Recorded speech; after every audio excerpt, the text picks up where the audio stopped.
Ships would leave the shore and never be seen again. No wreckage, no message, no explanation, just gone.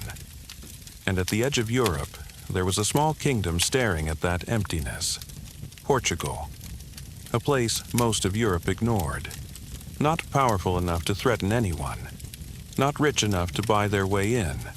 And on land, every direction was already someone else's territory. There was nowhere left to go. Except the one place nobody wanted. The ocean wasn't a road. It wasn't even a risk. It was the place where roads stopped existing. Where ships went in, and the world never heard from them again. So Portugal didn't charge forward. They crept. One ship. Close to the coast.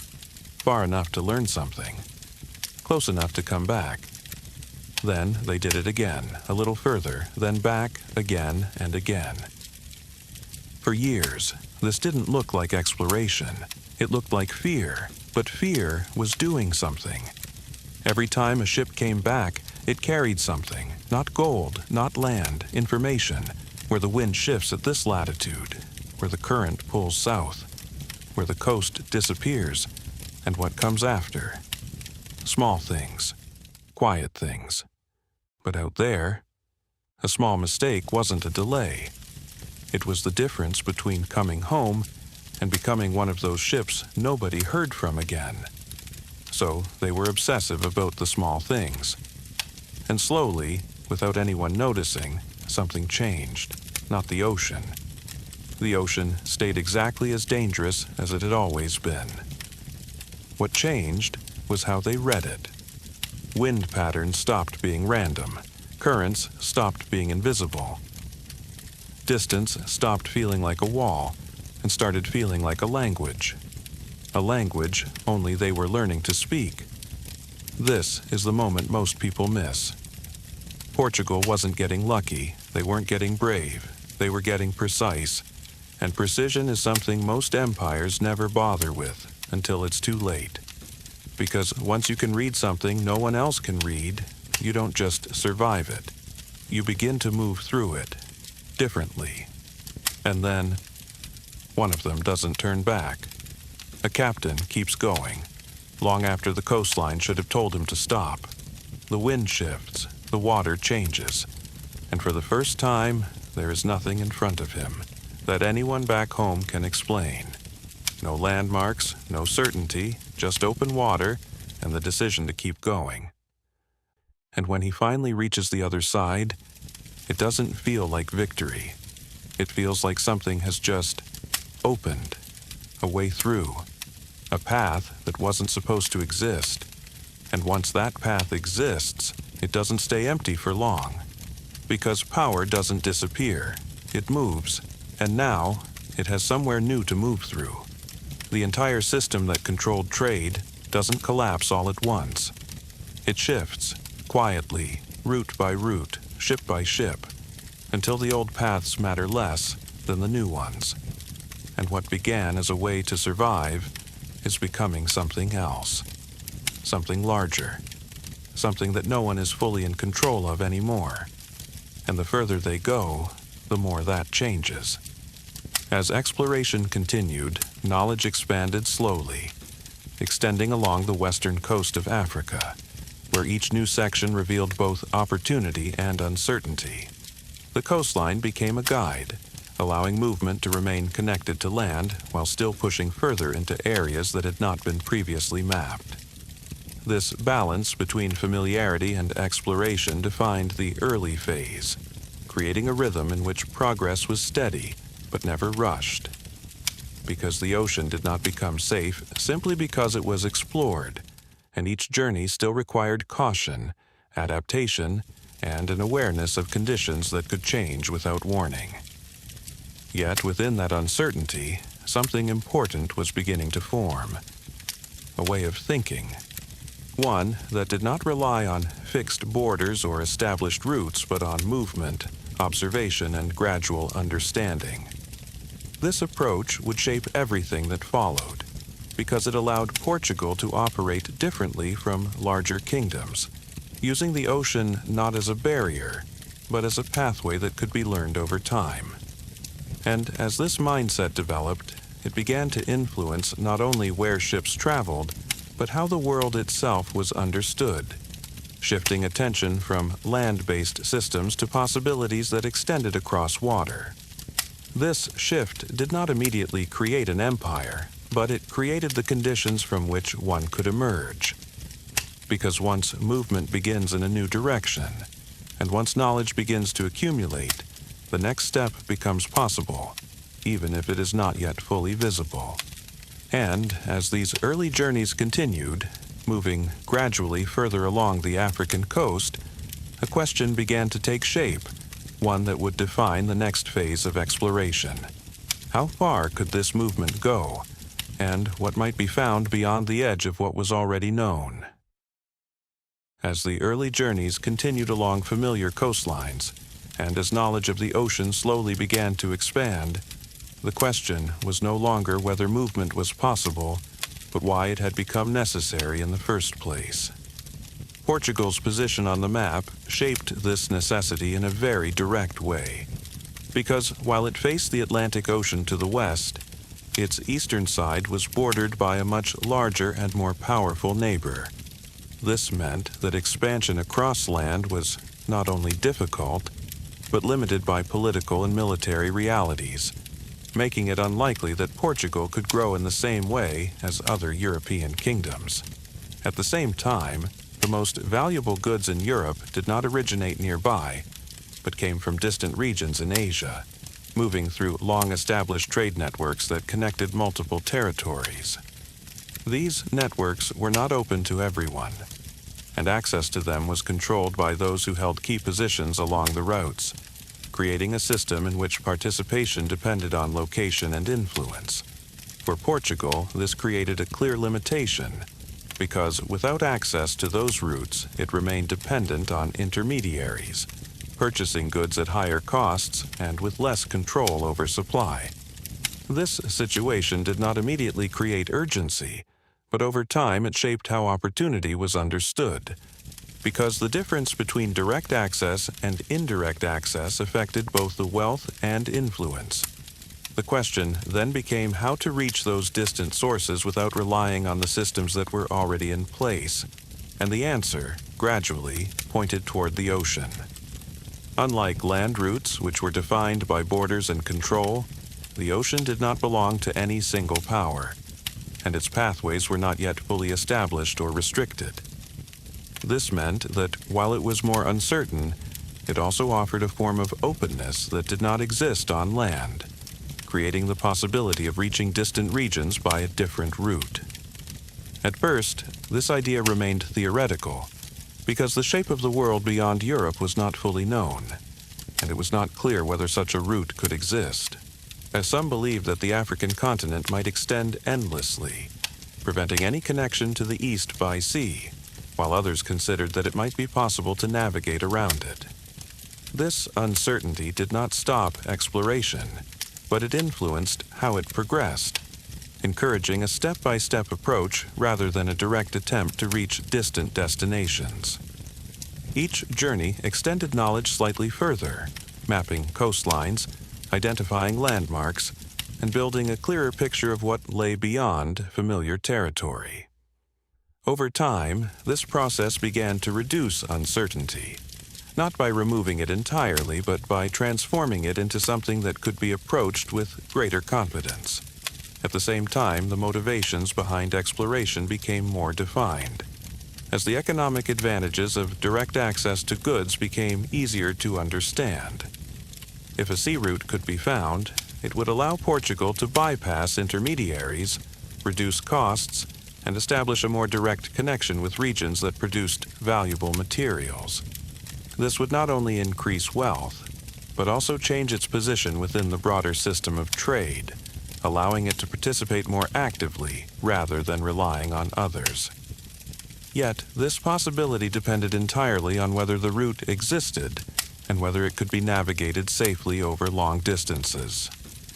Because the ocean, while open, remained unpredictable, and each journey carried risks that could not be fully controlled. Storms, shifting winds, and unfamiliar conditions made travel difficult. And without reliable knowledge, even small errors could lead to significant consequences. This meant that progress depended not only on ambition, but on patience, as each voyage contributed to a larger understanding that could support future movement.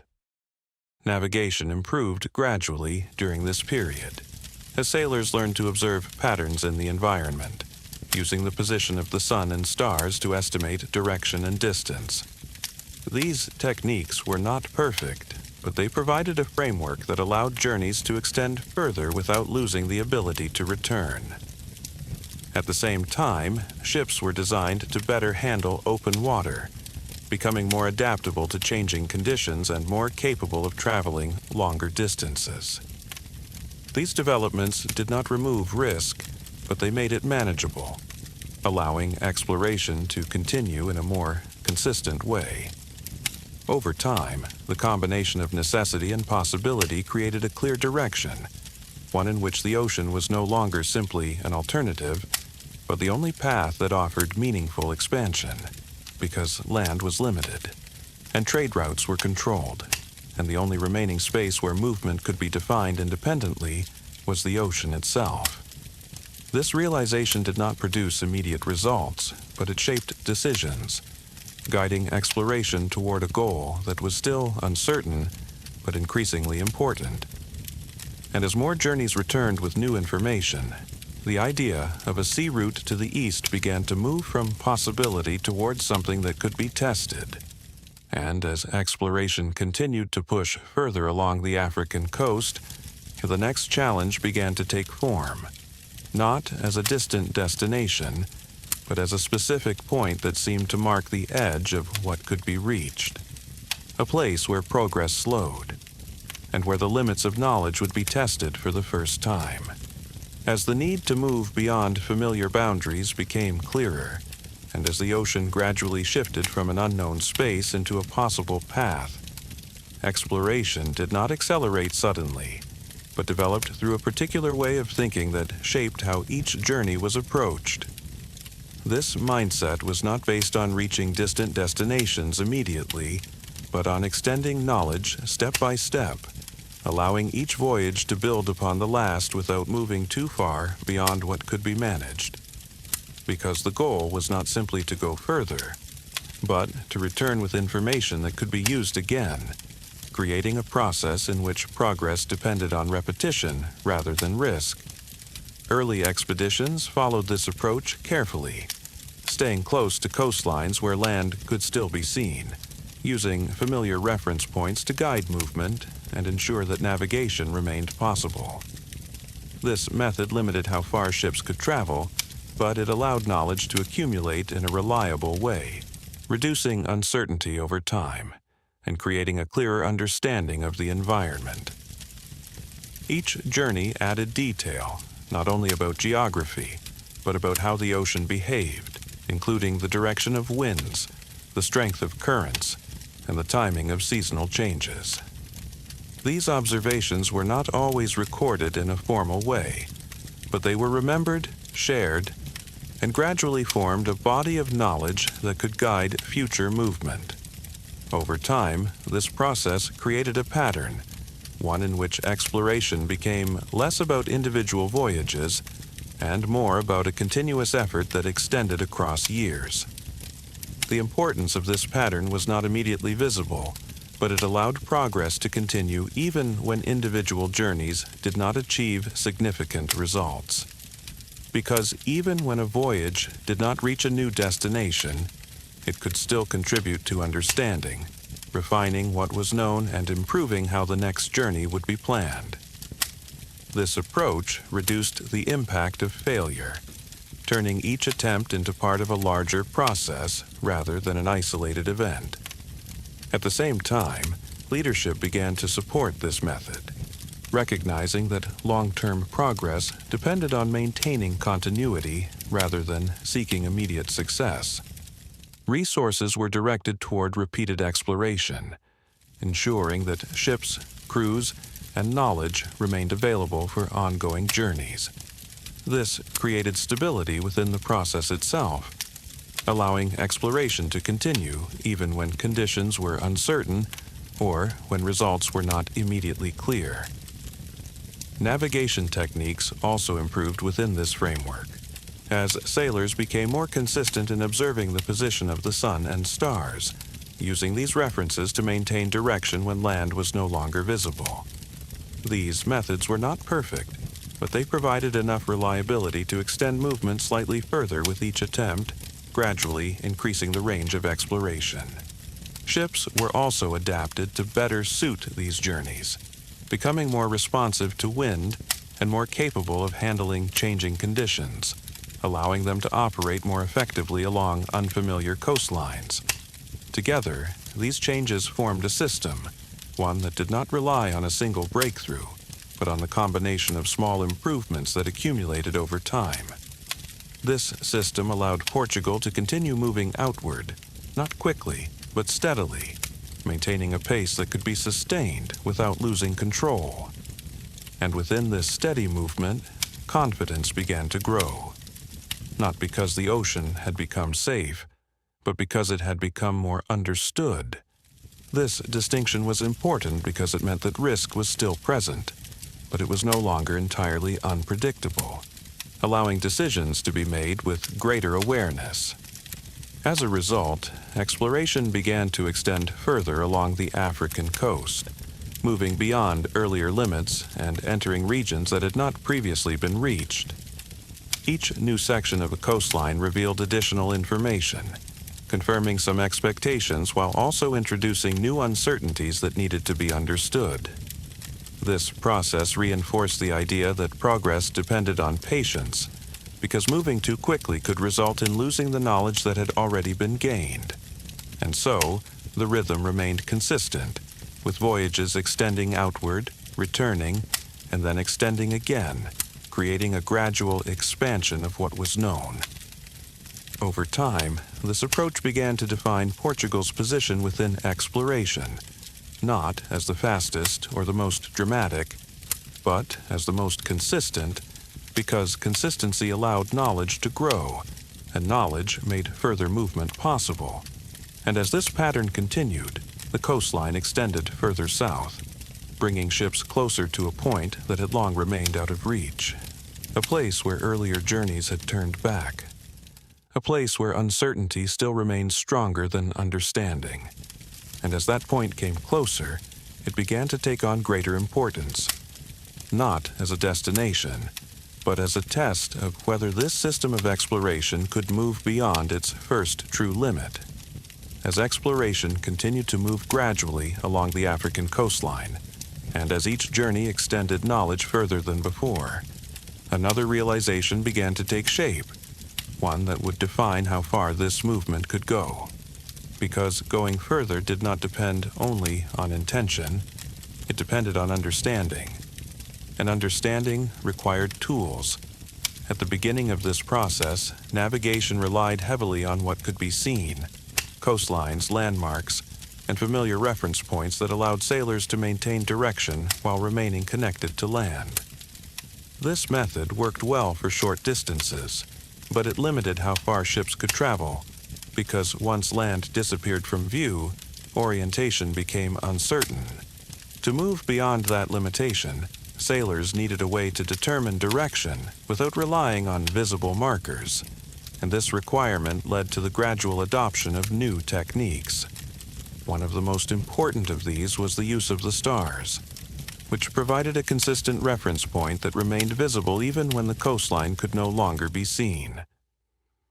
By observing the position of certain stars, sailors could estimate their direction, allowing them to maintain a course even in open water. This did not eliminate uncertainty, but it provided a form of guidance that extended beyond what had previously been possible. At the same time, the position of the sun became another reference, offering a way to estimate time and direction during daylight, complementing what could be observed at night. Together, these observations created a system of navigation that relied not on fixed landmarks, but on patterns in the sky, allowing movement to extend further from land. This shift was significant because it changed how distance was approached, making it possible to consider journeys that moved beyond the immediate coastline. In addition to these observational methods, simple instruments began to be used to improve accuracy, helping sailors measure angles and maintain more consistent direction over time. These tools were not complex by modern standards, but they represented an important step because they allowed knowledge to be applied more reliably during each voyage. At the same time, maps began to improve, not as complete representations of the world, but as evolving records of what had been observed, gradually incorporating new information from each journey. These maps were not always precise, but they provided a way to store and share knowledge, ensuring that progress did not depend solely on memory. Over time, this combination of observation, tools, and recorded knowledge created a framework that supported continued exploration, allowing each voyage to begin from a slightly more advanced position. Ships themselves also changed during this period, becoming more suited to the conditions of open water, designed to move with the wind rather than resist it, and capable of handling longer journeys. These designs allowed for greater flexibility, making it possible to navigate in ways that were not strictly tied to the coastline, opening the possibility of new routes. This adaptability was important because the ocean did not behave in a fixed way, and successful movement required responding to changing conditions rather than following a single path. Over time, sailors began to understand that wind patterns could be used strategically, allowing ships to move in directions that were not always direct, but more efficient based on how the environment behaved. This understanding introduced a new concept that reaching a destination did not always mean traveling in a straight line, but could involve moving outward and then returning along a different path. This approach expanded the range of exploration, making it possible to move beyond earlier limits without losing the ability to return. As these methods became more consistent, confidence increased, not because the ocean had become predictable, but because it had become more navigable. This distinction allowed exploration to continue at a steady pace, extending further along the African coast while maintaining control over the process. At the same time, the accumulation of knowledge began to reduce certain fears that had previously limited movement, replacing them with a more practical understanding of what could be managed. This did not remove risk, but it changed how risk was approached, allowing it to be anticipated rather than avoided entirely. And as this balance between knowledge and uncertainty developed, the system of exploration became stronger, capable of supporting journeys that moved beyond what had once seemed possible. The coastline continued to extend southward, and with each new section mapped, ships approached a point that had long been considered difficult to pass. A place where earlier attempts had slowed, where conditions became less familiar, and where knowledge had not yet fully replaced uncertainty. And as this point came into view, it began to represent something more than a location.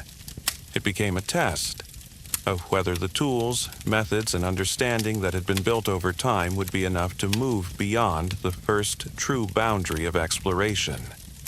As exploration continued further along the western coast of Africa, and as knowledge of the ocean gradually expanded, the journeys began to approach a point that had long stood as a boundary, not because it was impossible to pass, but because it had not yet been understood. This place became known as Cape Bojador. For years, it marked the limit of exploration, a point where ships would approach, observe, and then turn back, not due to a single visible obstacle, but because of the conditions that surrounded it.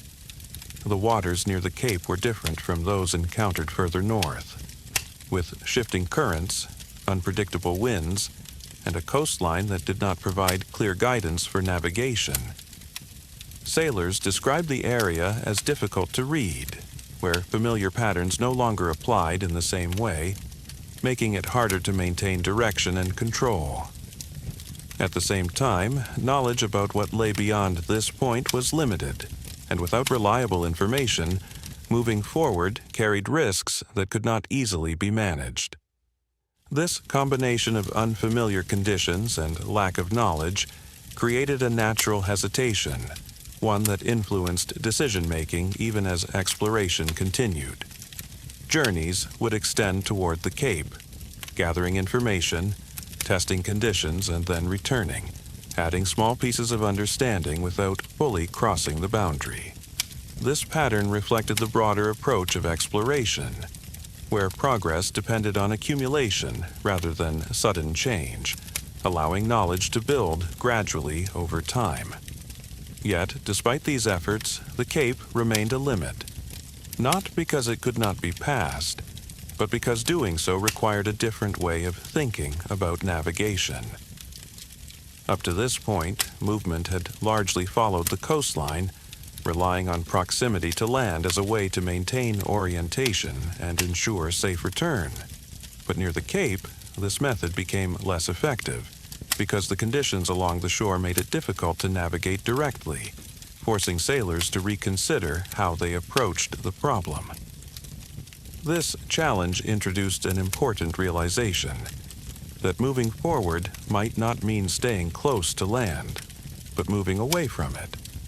This idea was not immediately accepted, because leaving the coastline meant entering open water without the reassurance of visible reference points, increasing the sense of uncertainty. However, as understanding of wind patterns improved, it became clear that the ocean itself could provide guidance if approached correctly. Rather than following the coastline directly, it was possible to move outward into the open sea, where wind conditions were more stable, and then return toward land at a different angle.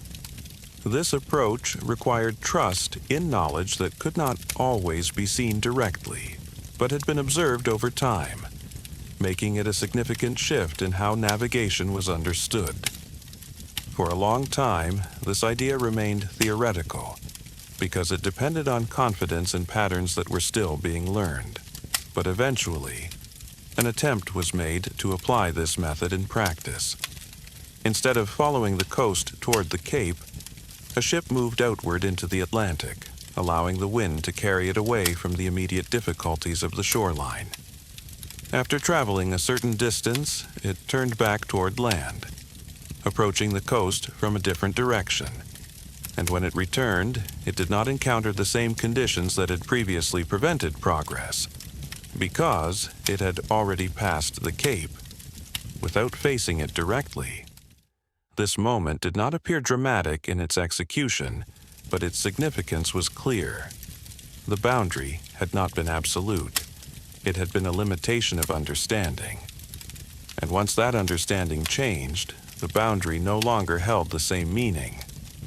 From that point onward, Cape Bojador was no longer the edge of exploration, but a reference point that marked how far knowledge had once extended.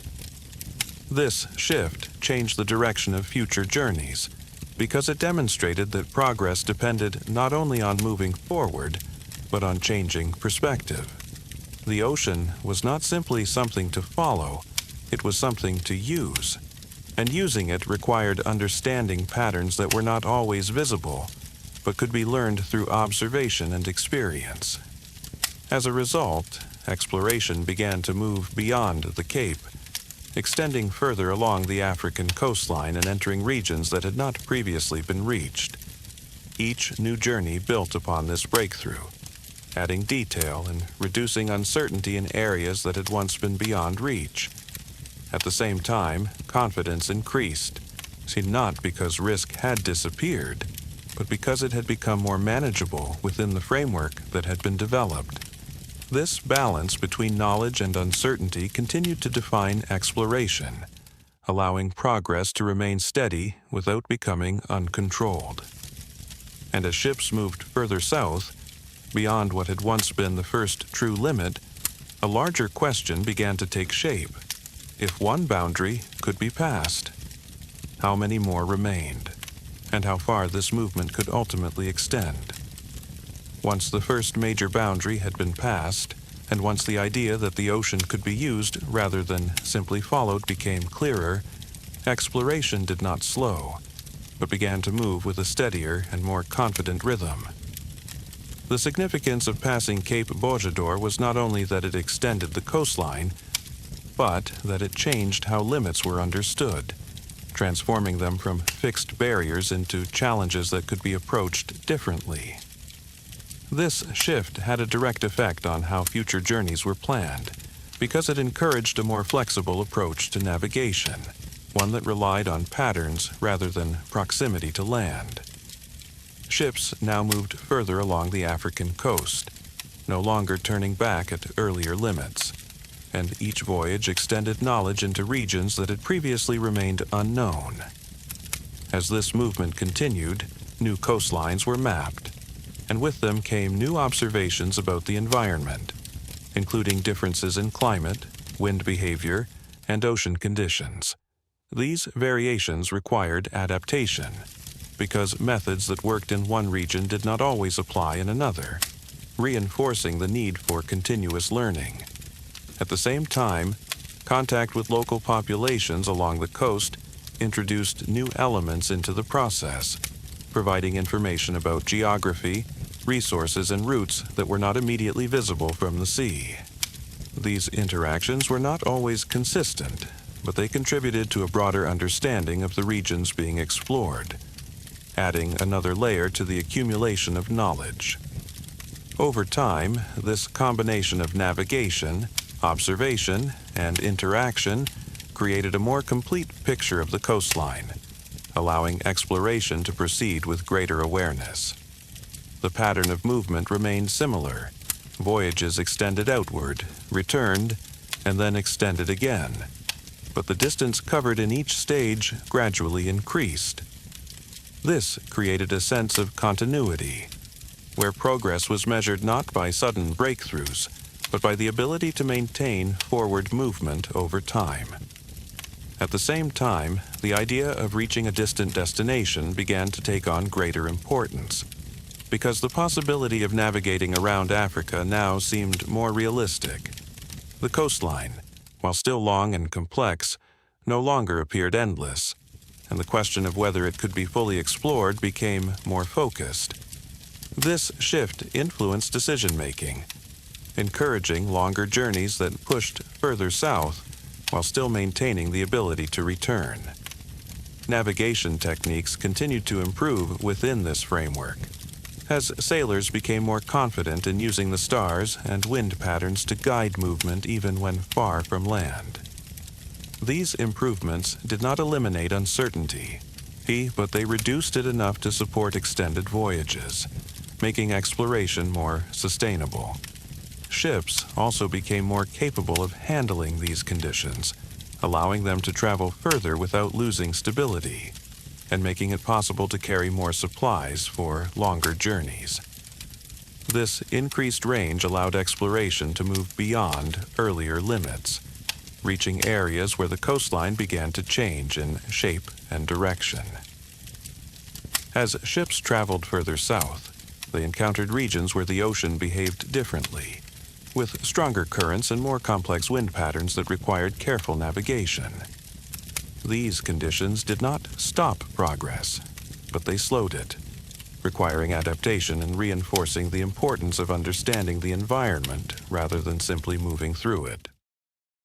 At the same time, the growing distance from familiar territory created new challenges, because returning from longer journeys required careful planning and reliable navigation.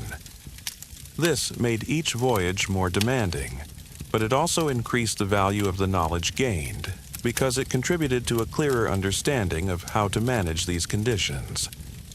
Over time, this process strengthened the system of exploration, making it more capable of handling extended movement while maintaining continuity. The coastline continued to extend, and with each new section explored, the idea of reaching the southern end of Africa became more defined, not as an abstract possibility, but as a practical objective. because if the coastline could be followed far enough, and if it eventually turned, then a connection to the east might be possible. This possibility became a guiding idea, shaping how journeys were planned and how progress was measured. Each new voyage was no longer just about extending knowledge, but about moving closer to a specific goal, even if that goal had not yet been fully reached. As a result, exploration entered a new phase, one that combined the steady accumulation of knowledge with a clearer sense of direction.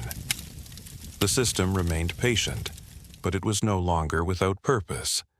And as ships continued to move further south, approaching regions where the coastline began to change more dramatically, the next challenge began to emerge, not as a single boundary, but as a question that would define whether the journey could truly continue, whether the southern edge of Africa could be passed, and what might exist beyond it. As exploration continued to extend further along the African coastline, and as the idea of reaching the southern end of the continent became more defined, the next stage required more than gradual movement. It required a journey that would test whether the coastline truly had an end. By this point, the accumulated knowledge from earlier voyages had created the conditions necessary to attempt such a journey, because navigation had improved. Ships had become more capable, and confidence had grown through repeated experience. Yet, even with these developments, the question remained uncertain, whether the southern edge of Africa could be passed. Because while the coastline had been followed for a long distance, it had not yet revealed its full shape, and without that knowledge, the possibility of reaching the east by sea remained incomplete. To address this question, a voyage was organized with the intention of moving further south than any previous journey, not simply extending the coastline, but determining whether it could be navigated around. When the expedition began, it followed familiar patterns at first, moving along known routes and relying on knowledge that had already been established through earlier exploration. This allowed the journey to progress steadily during its initial stages, maintaining a rhythm that reflected the accumulated experience of previous voyages. However, as the ships moved further south, conditions began to change, and the environment became more difficult to predict. Winds grew stronger and less consistent. Currents shifted in ways that were harder to anticipate, and the coastline itself provided less guidance than before. At a certain point, the ships were pushed away from the coast by powerful winds, moving them into open water where land was no longer visible. This movement was not entirely planned, and for a time, the journey depended less on direct control and more on responding to conditions as they developed. Days passed without clear reference to land, and the expedition moved through an environment where direction could not be confirmed in the same way as before. Yet within this uncertainty, the navigation methods that had been developed over time became essential, allowing the ships to maintain a general course even without visible landmarks. Eventually, when the ships turned back toward the coastline, what they encountered was unexpected. Because the land they reached was no longer extending southward, it was turning toward the east. This observation carried immediate significance because it suggested that the southern edge of Africa had already been passed, not by following the coastline directly, but by moving beyond it through open water. At first, this realization was not entirely clear because the journey itself had been shaped by difficult conditions, and the exact position of the ships was not precisely known. However, as the evidence became more consistent, the conclusion began to take form. Africa did not extend endlessly south, it could be navigated around. And beyond it, there existed another ocean that opened toward the east. This discovery marked a turning point, not only in geography, but in understanding, because it transformed the idea of a sea route to the east from a possibility into something that could be achieved. Yet, despite the significance of this moment, the journey did not continue further into the new ocean. because the conditions had already placed a strain on both ships and crew. Instead, the decision was made to return, carrying with them the knowledge that the most uncertain part of the route had already been resolved. The return journey reinforced this understanding, as the coastline was approached from a different direction, confirming that the southern edge had indeed been passed. Over time, this point would come to represent a new kind of boundary, not one that limited movement, but one that marked the transition between what had once been unknown and what had now been understood. It would later be known as the Cape of Good Hope, a name that reflected not the difficulty of reaching it, but the possibility that it represented. Because beyond this point, the path to the east was no longer blocked by uncertainty. It was open. This shift changed the direction of future exploration, because the focus was no longer on whether the route existed, but on how it could be completed. The system of gradual progress had achieved its most important result, transforming a question into an answer. And with that answer, the next phase could begin. Because knowing that a path exists is not the same as using it. And the journey that would follow would require not only reaching the southern edge of Africa, but continuing beyond it, all the way to the east. After the southern edge of Africa had been passed, and after it became clear that the coastline could be navigated around, the remaining challenge was no longer about possibility, but about completion. Because knowing that a route existed did not guarantee that it could be used effectively, especially across such a long and unfamiliar distance. The journey that would attempt to complete this route required careful preparation, drawing on everything that had been learned from earlier voyages, including navigation, ship design, and the understanding of ocean patterns. This expedition was not intended simply to explore, but to reach a destination that had been imagined for years, connecting Europe directly to the sources of valuable goods in the East. When the journey began, it followed the established pattern along the western coast of Africa, moving steadily through regions that had already been explored, relying on knowledge that had been built over time. This allowed the expedition to conserve effort during its early stages, maintaining a stable rhythm while preparing for the more difficult sections ahead. Once the southern tip of Africa was approached, the ships applied the methods that had been developed during earlier exploration, moving outward into open water and then returning toward the coastline from a different direction. This approach allowed them to pass the most difficult areas without relying on direct navigation along the shore, reducing the risks that had previously limited progress. After rounding the southern edge, the expedition entered a new environment, one that differed from the Atlantic in both conditions and behavior. Along the eastern coast of Africa, the ships encountered regions that were already connected through trade, where local networks had long been established and where the ocean was already understood in practical ways.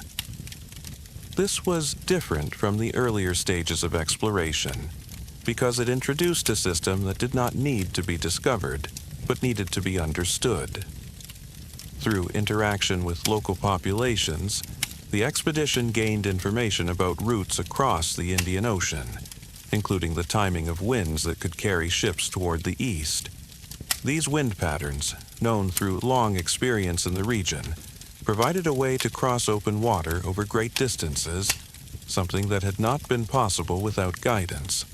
With this knowledge, the expedition prepared for the most uncertain part of the journey, the crossing of the Indian Ocean. Unlike movement along the coastline, this stage required leaving land behind completely, relying entirely on navigation methods and environmental patterns to reach the destination. The journey took time, and while the direction was guided by accumulated knowledge, the experience remained uncertain, requiring patience and adaptation as conditions changed. Eventually, land was sighted again, and with it came the realization that the destination had been reached: India. More specifically, a coastal region that served as a center of trade, where goods from different parts of the world moved through established networks. For the expedition, this moment represented the completion of a long process, one that had taken decades of exploration to make possible. Yet arrival did not immediately create success, because reaching a place was not the same as becoming part of its system. The goods that had been brought for exchange did not hold the same value in this new environment, and expectations shaped in Europe did not fully align with the realities of trade in the region. This created a gap, one that reflected the difference between discovering a route and understanding how to use it effectively. Despite these challenges, the significance of the journey remained clear. For the first time, a direct sea connection between Europe and the East had been established. This changed the structure of trade, because it introduced a new pathway that could operate independently of existing land routes. The return journey carried this knowledge back, along with an understanding that completing the route was only the beginning. Because once a connection exists, it must be maintained, adapted, and integrated into a system that can support continued movement. This realization marked the transition from exploration to something more structured, a phase in which the goal was no longer to find the path, but to use it. And as this connection began to take shape, the next challenge emerged, not in reaching distant regions, but in finding a way to operate within systems that had already existed long before this new route had been created. After the long journey across the ocean had finally reached its destination, and after the idea of a direct sea route to the east had become a reality, the next phase began, not with movement, but with encounter. Because arriving in a new region was not simply a continuation of exploration, it was the beginning of interaction. And interaction required understanding. The coastal regions of India were not isolated places waiting to be discovered, but active centers of trade, where goods, people, and ideas had been moving for generations. These areas were part of a larger network that connected different parts of the Indian Ocean, linking ports, merchants, and routes into a system that was already functioning. For the arriving expedition, this meant entering an environment that did not need to be created, but needed to be understood. At first, the difference between expectation and reality became clear. The goods that had been brought from Europe were considered valuable in their place of origin, but within this new context, they did not hold the same level of importance. This was not because they had no value, but because the system they were entering operated according to different priorities and standards. Local traders were already connected to established networks, where goods moved through familiar channels, and where relationships played an important role in shaping exchange. As a result, the new arrivals did not automatically gain a strong position within this system, because participation depended on factors that extended beyond simply reaching the location. This created a situation in which the success of the journey, in terms of reaching the destination, did not immediately translate into success in terms of trade. Communication also presented challenges, as differences in language, customs, and expectations made it difficult to establish clear understanding in early interactions. These differences did not always lead to conflict, but they required time to navigate, as each side adjusted to the presence of the other. At the same time, the structure of authority in the region influenced how interactions developed, because trade was not only an economic activity, but also connected to political relationships. This meant that gaining access required more than exchange. It required recognition within a system that had its own rules and organization. For the expedition, this represented a new kind of challenge, one that could not be solved through navigation or distance, but through adaptation. Because while the route to the east had been discovered, the process of operating within the East remained uncertain. Over time, it became clear that participation would require adjustment, both in terms of what was offered and how relationships were approached. This realization marked an important shift because it showed that exploration alone was not enough to create a stable position. The system that had been reached was already complete in its own way, and entering it required more than arrival. It required integration.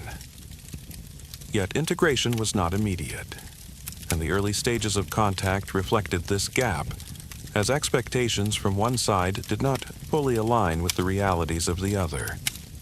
Despite these challenges, the significance of the connection remained, because even limited interaction demonstrated that the route could be used. The possibility of exchange existed, and with it came the opportunity to build something more consistent over time. The return journey carried not only goods, but also information about these interactions, providing insight into how the system functioned and what would be needed to operate within it more effectively. This knowledge became part of the broader process, shaping how future voyages would be planned and how strategies would be adjusted, because the goal was no longer simply to reach the east, but to establish a presence within it. This shift from arrival to participation marked the beginning of a new phase, one that would require a different approach than exploration alone. And as this new phase began to take shape, the next question emerged, not about distance, but about structure. How could a position be created within a system that was already established? And what would be required to maintain that position over time? As the first encounters in the Indian Ocean revealed the difference between reaching a destination and becoming part of its system, a gradual shift began to take shape, one that would change the direction of future voyages, because it had become clear that trade alone was not enough. Arriving at a port, offering goods, and expecting immediate exchange did not create a stable position within a network that had already existed for generations. The system they had entered was structured around long-standing relationships, established routes, and shared expectations that could not be replaced simply by the presence of a new participant. For Portugal, this created a problem that could not be solved through navigation, because the challenge was no longer about distance, but about position. If participation within the existing system remained limited, then the value of the sea route itself would also remain limited. This realization led to a gradual change in approach, one that moved beyond simply following established patterns of trade, and began to consider how those patterns could be influenced. At first, this shift was subtle, involving efforts to maintain a more consistent presence at key locations, rather than relying on occasional visits that depended on opportunity. Ships returned more frequently, not only to exchange goods, but to observe how the system functioned over time, building a clearer understanding of its structure. This repeated presence allowed patterns to become more visible, showing where goods moved, where decisions were made, and how relationships shaped the flow of trade. Over time, this information began to influence strategy, as attention turned toward specific points within the network where presence could have a greater effect. Rather than attempting to participate everywhere, focus began to narrow toward locations that played important roles in connecting different routes. This shift marked the beginning of a different kind of expansion, one that did not rely on covering large areas, but on positioning within key parts of the system. To support this approach, more permanent structures began to appear, small fortified locations along the coastline that allowed for continuous presence rather than temporary visits. These structures were not large in scale, but they were significant in function, providing places where ships could return, where goods could be stored, and where activity could be observed more closely. At the same time, they introduced a new element into the system: stability through presence. Because maintaining a fixed point allowed for greater control over movement in the surrounding area, even without direct control over the entire network. This change did not immediately replace existing systems, but it created a parallel structure, one that operated alongside traditional trade networks while gradually influencing them. As more of these points were established, they began to connect with each other, forming a chain that extended across important routes. Ships moved between these locations with increasing regularity, reinforcing their role within the broader system and creating a pattern of movement that could be sustained over time. This network allowed Portugal to operate differently, not by controlling vast territories, but by linking key points across distance, shaping how goods moved between them. At the same time, this approach reduced reliance on local systems because it created an alternative structure through which trade could be organized. Yet this shift also required a different kind of effort, because maintaining presence meant maintaining resources, coordination, and continuity across large distances. Each location depended on the others, and the system as a whole depended on the ability to keep these connections active over time. This created a balance where influence could grow, but only if the network remained stable. Over time, this method proved effective, allowing a relatively small number of people and ships to maintain a presence across a wide area, because influence was not based on size, but on connection. And connection allowed movement to be guided rather than controlled directly. This marked the beginning of what could be understood as an empire, not one defined by continuous land, but one defined by routes, ports, and the ability to link distant regions into a single system. The ocean, once a space of exploration, had become the foundation of this system, supporting movement, connection, and influence across distances that had once seemed impossible to manage. Yet even as this structure began to take shape, it remained dependent on conditions that could not always be controlled, including weather, distance, and the need for continuous coordination. Because while presence could be established, maintaining it required ongoing effort, and each connection depended on the stability of the others. This meant that the system, while effective, was also delicate, shaped by factors that extended beyond any single location. And as this network continued to expand and connect more regions, it began to form a structure that was both powerful and complex, one that would define the next phase of the empire, and determine how far this new form of influence could extend. As the shift from occasional trade to continuous presence began to take form, the structure that supported this approach gradually developed into something more organized, not through rapid expansion, but through careful positioning across key locations. The idea was not to control every part of the system, but to influence how movement passed through it.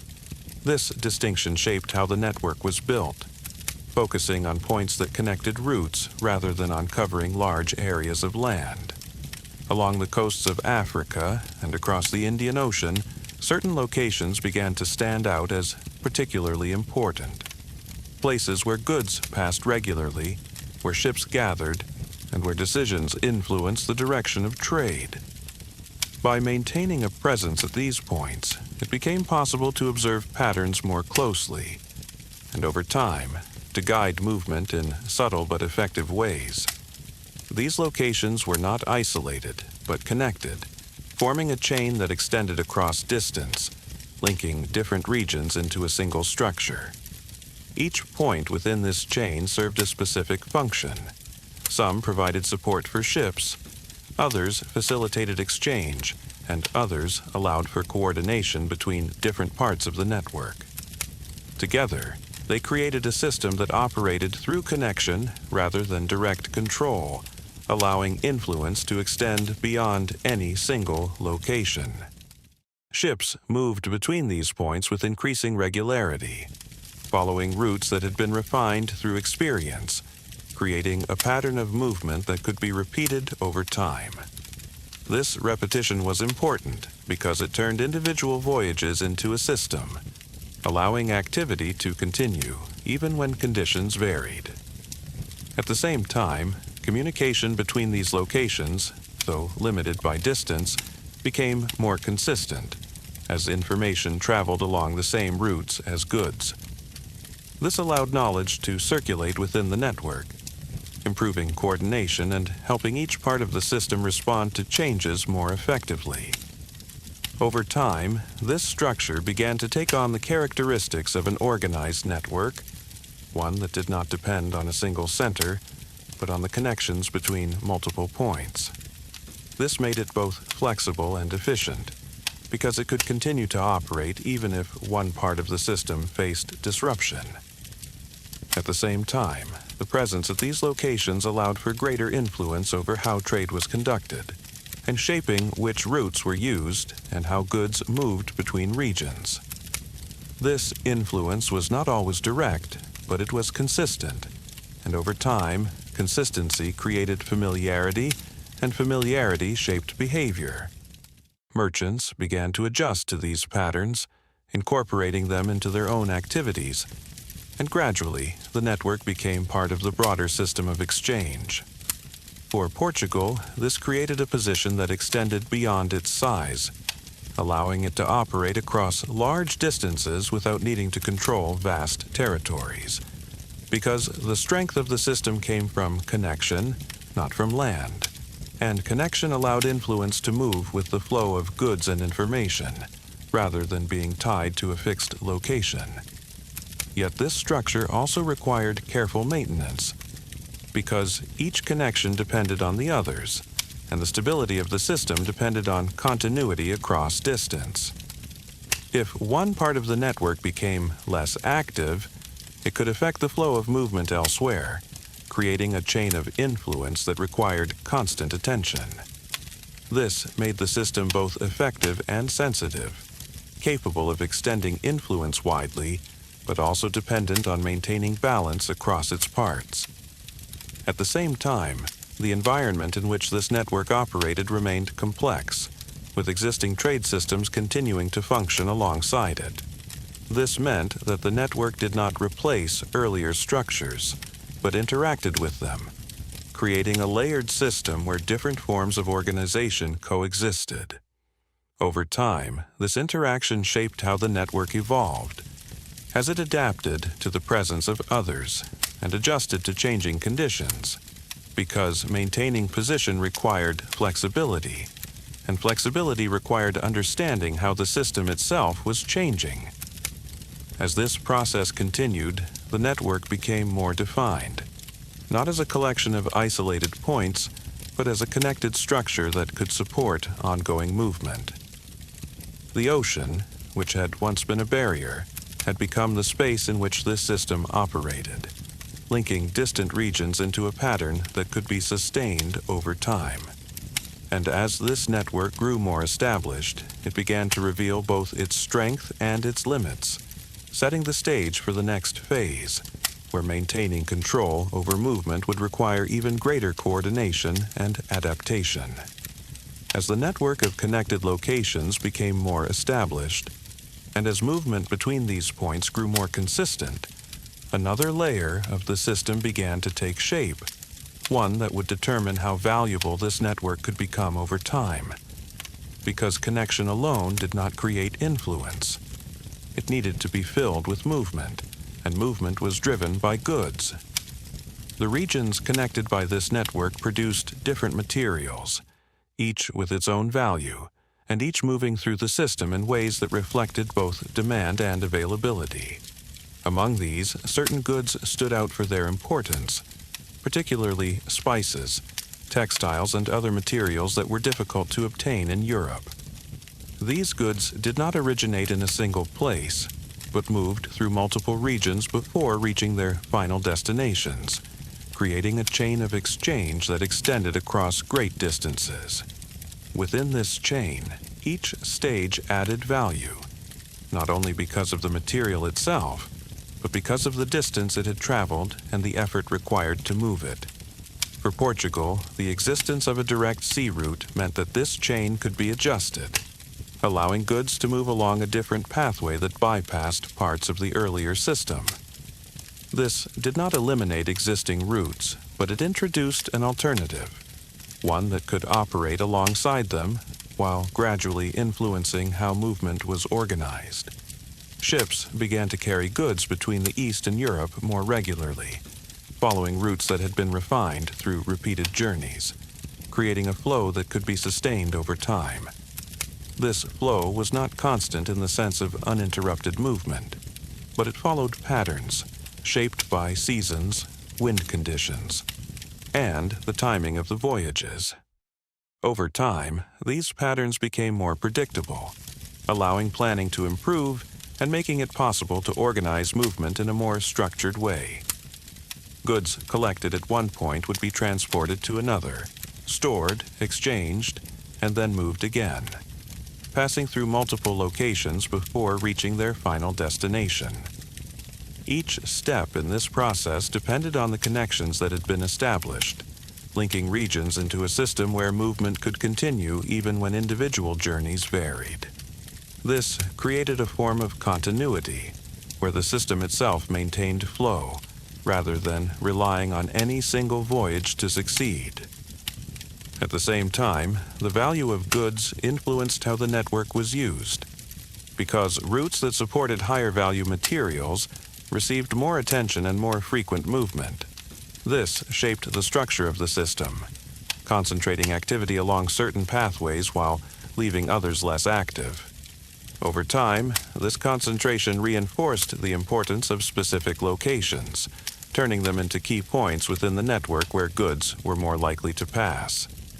These locations became central to the operation of the system, not because they controlled all movement, but because they connected important routes. As goods moved through these points, information moved with them, creating a flow of knowledge that improved understanding of demand, availability, and conditions across different regions. This allowed the system to adjust over time, responding to changes in supply and demand while maintaining overall continuity. For Portugal, this created a form of economic strength, one based not on production alone, but on the ability to move goods across distance and connect different regions into a single system. Because controlling movement allowed influence over value, and influence over value allowed a relatively small presence to operate within a much larger network. Yet, this system also required balance, because maintaining flow depended on keeping connections active, and disruptions in one part of the network could affect movement elsewhere.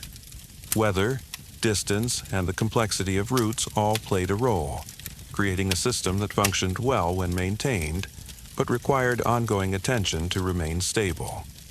At the same time, the presence of other participants within the broader environment meant that this flow was not isolated, but part of a larger pattern of exchange that included multiple systems.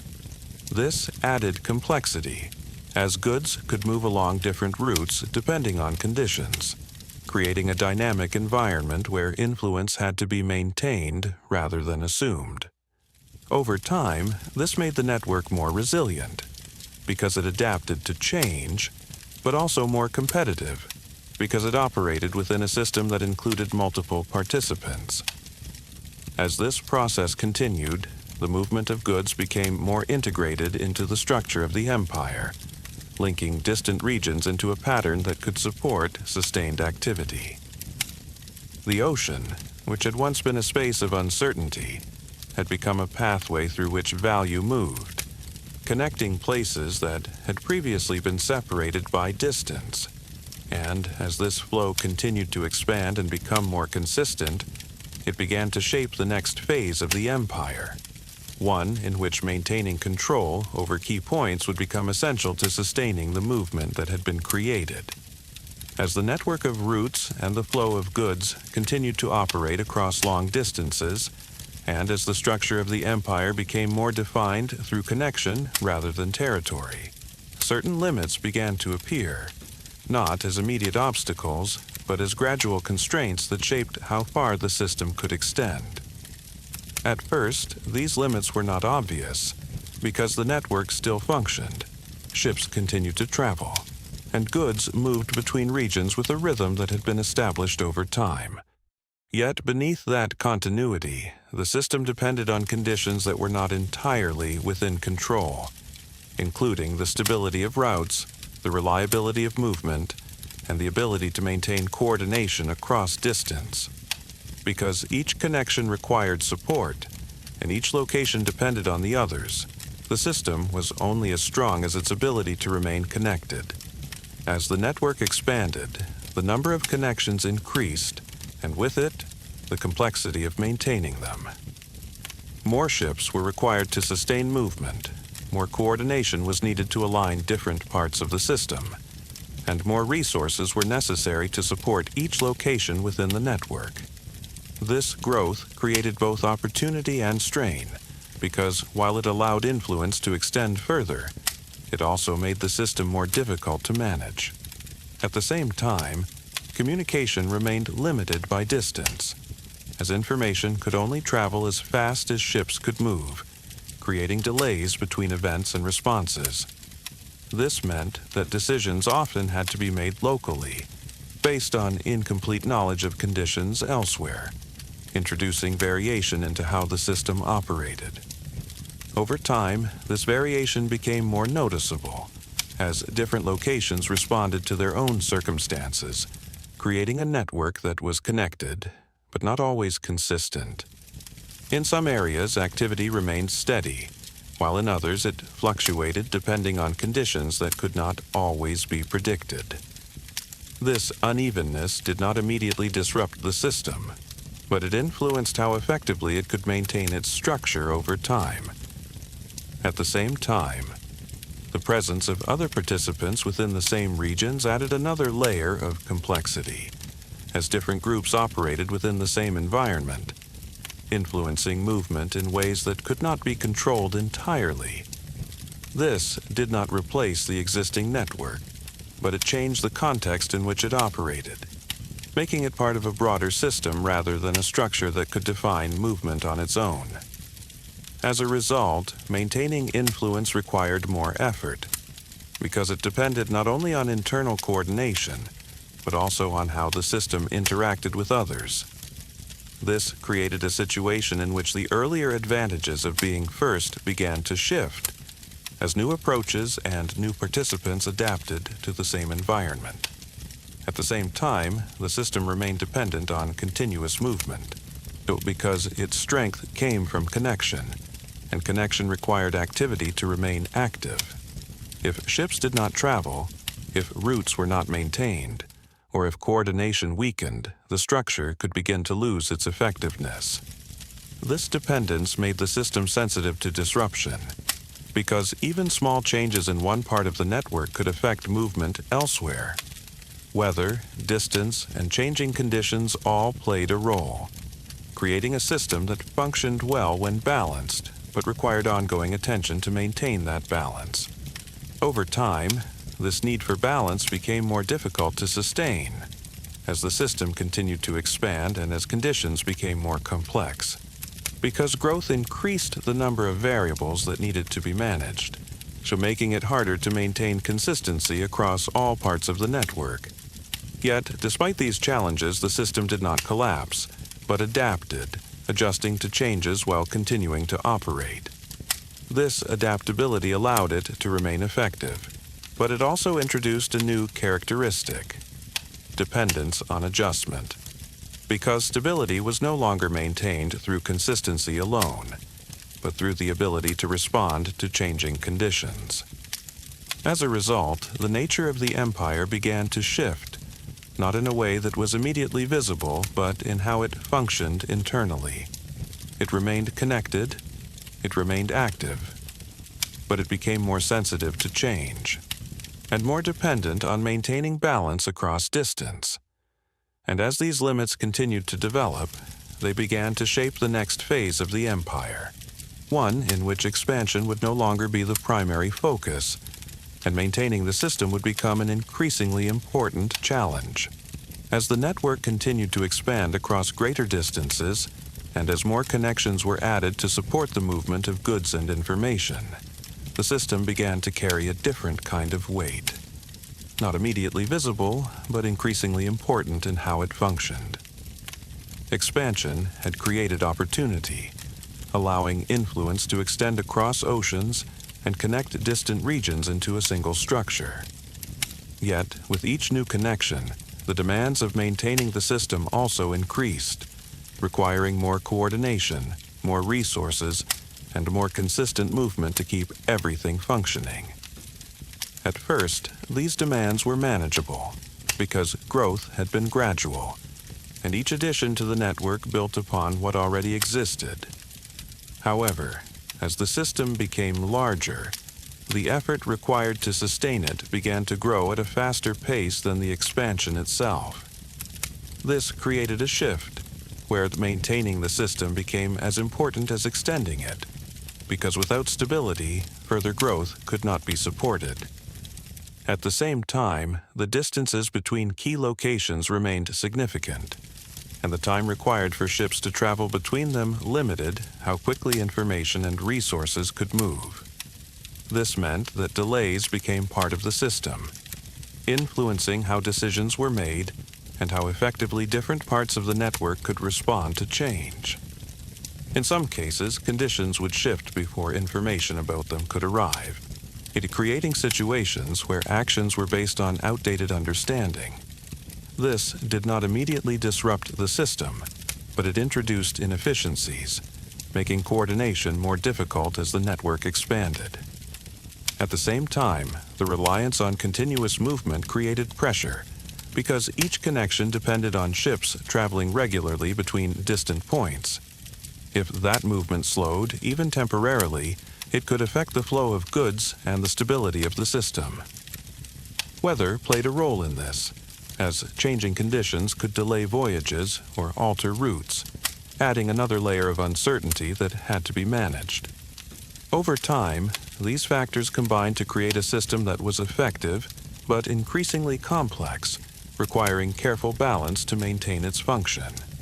This complexity also influenced how resources were distributed, because maintaining distant locations required supplies, personnel, and ongoing support.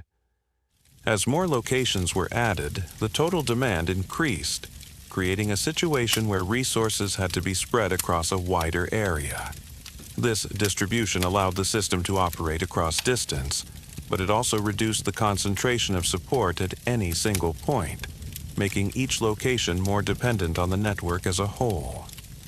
At the same time, the presence of other participants within the same regions continued to grow, adding competition for routes, resources, and influence.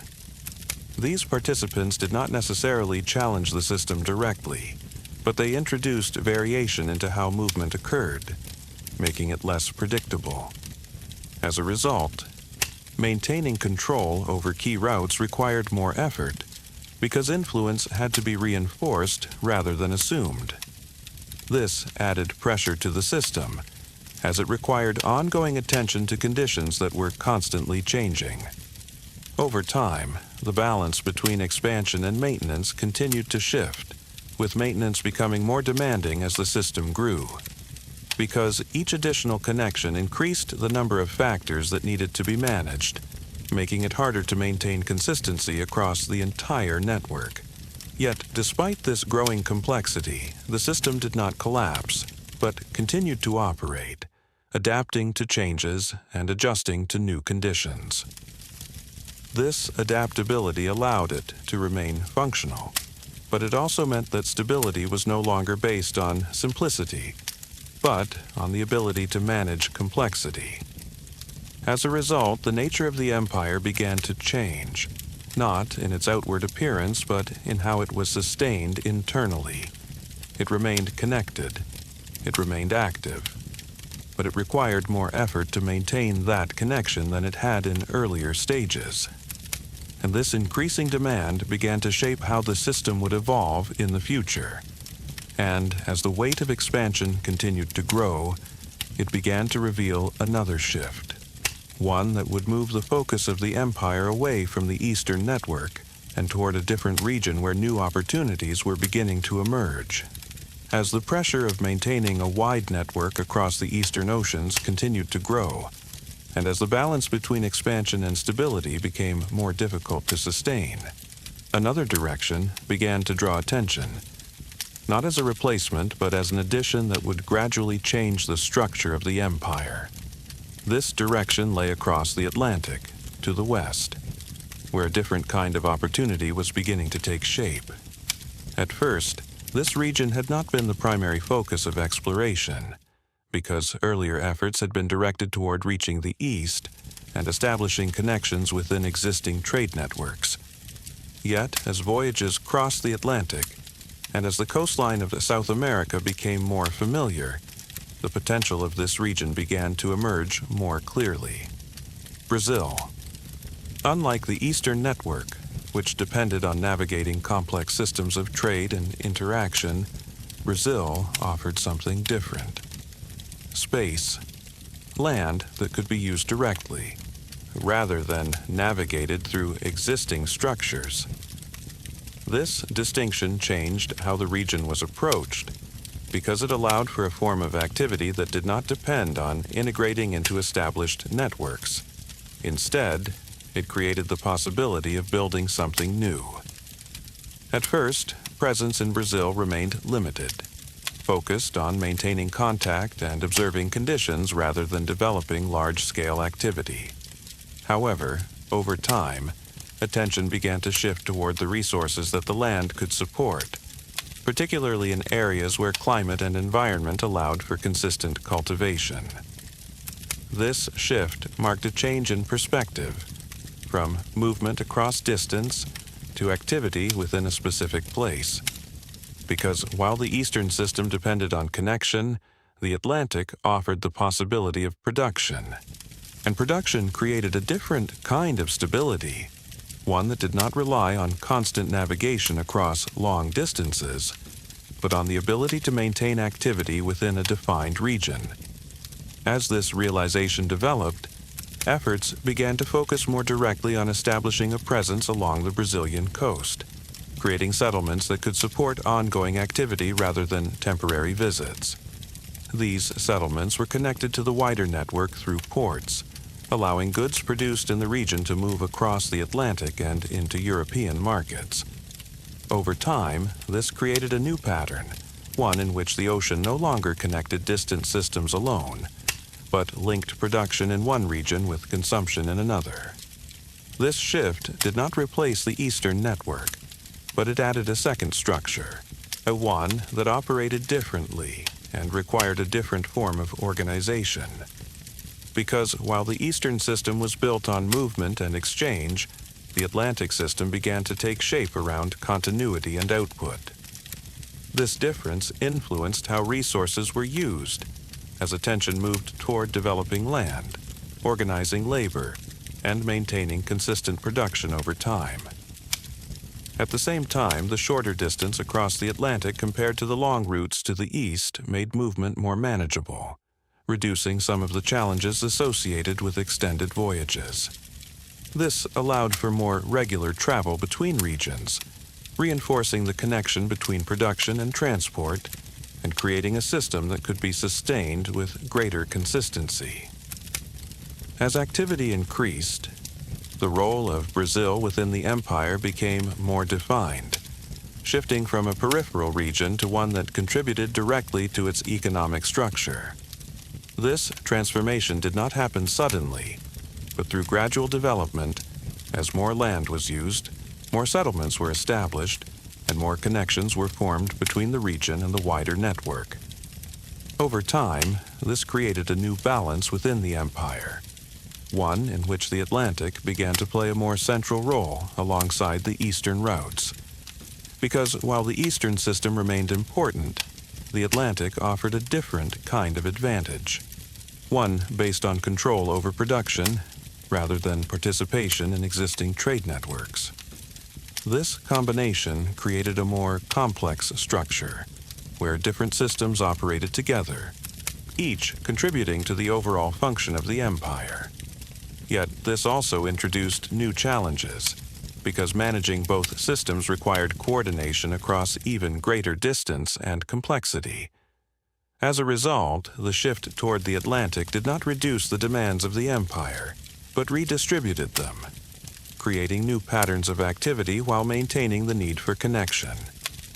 And as this Western system continued to develop, it began to form the foundation for a new phase, one in which production would become as important as movement, and where the structure of the empire would be shaped not only by routes, but by what those routes carried. As the focus of activity began to shift toward the Atlantic, and as the role of Brazil became more defined within the structure of the empire, the next phase developed around a new kind of organization, one that was based not on movement alone, but on sustained production over time. This change required a different approach, because producing goods on land depended on factors that were not present in the earlier system of ocean routes. It required land that could be used consistently. It required organization that could maintain activity across seasons, and it required a structure that could support continuous output. Among the various possibilities, one type of production became especially important: sugar. The climate in parts of Brazil made it suitable for cultivating sugarcane, a crop that required stable conditions and ongoing effort, but could produce valuable output when managed effectively. At first, cultivation was limited, as knowledge about how to organize production at scale was still developing, and the process required coordination between land, labor, and transport. Over time, however, this began to change, as experience accumulated and the structure of production became more defined. Plantations emerged as the central unit of this system, combining land, labor, and processing into a single organized space where production could be carried out continuously. Each plantation functioned as part of a larger network, connected to ports along the coast, where goods could be transported across the Atlantic. This connection allowed production to extend beyond local use, linking it directly to markets in Europe and integrating it into the wider economic structure of the empire. The process of cultivation followed a sequence: planting, growing, harvesting, and processing, each stage depending on the one before it, creating a cycle that required careful coordination. Unlike exploration, which allowed for pauses between voyages, production demanded consistency, because interruptions could reduce output and affect the stability of the system. This requirement shaped how plantations were organized, with attention given to maintaining continuous activity across different stages of the process. At the same time, the scale of production began to increase, as more land was brought into use and more plantations were established in regions where conditions supported cultivation. This expansion created a landscape defined by production, where large areas were organized around a single activity, connected by routes that linked them to coastal ports. Over time, here the system became more structured, as methods improved and as the relationship between production and transport became more efficient. Ships arrived at ports to collect goods, carrying them across the Atlantic, and returning with resources that supported continued activity. This created a repeating pattern, one in which production and movement were linked into a cycle that could be sustained over time. For the empire, this represented a new form of stability, one that did not depend entirely on navigating distant trade networks, but on controlling the conditions of production within a specific region. Because producing goods directly reduced reliance on external systems, allowing for a more consistent flow of resources. Yet this system also introduced new demands, because maintaining production required ongoing effort at every stage, from preparing land to processing crops. Each plantation depended on organization, and each part of the process required coordination to ensure that output remained consistent. At the same time, the connection between production and transport remained essential, because without reliable movement across the Atlantic, the value of what was produced could not be fully realized. This created a system that was both stable and dependent, stable in its ability to produce, but dependent on maintaining connections that extended across distance. As production increased, the importance of this system grew, shaping how resources were allocated and how the empire's structure evolved over time. The Atlantic became more than a road.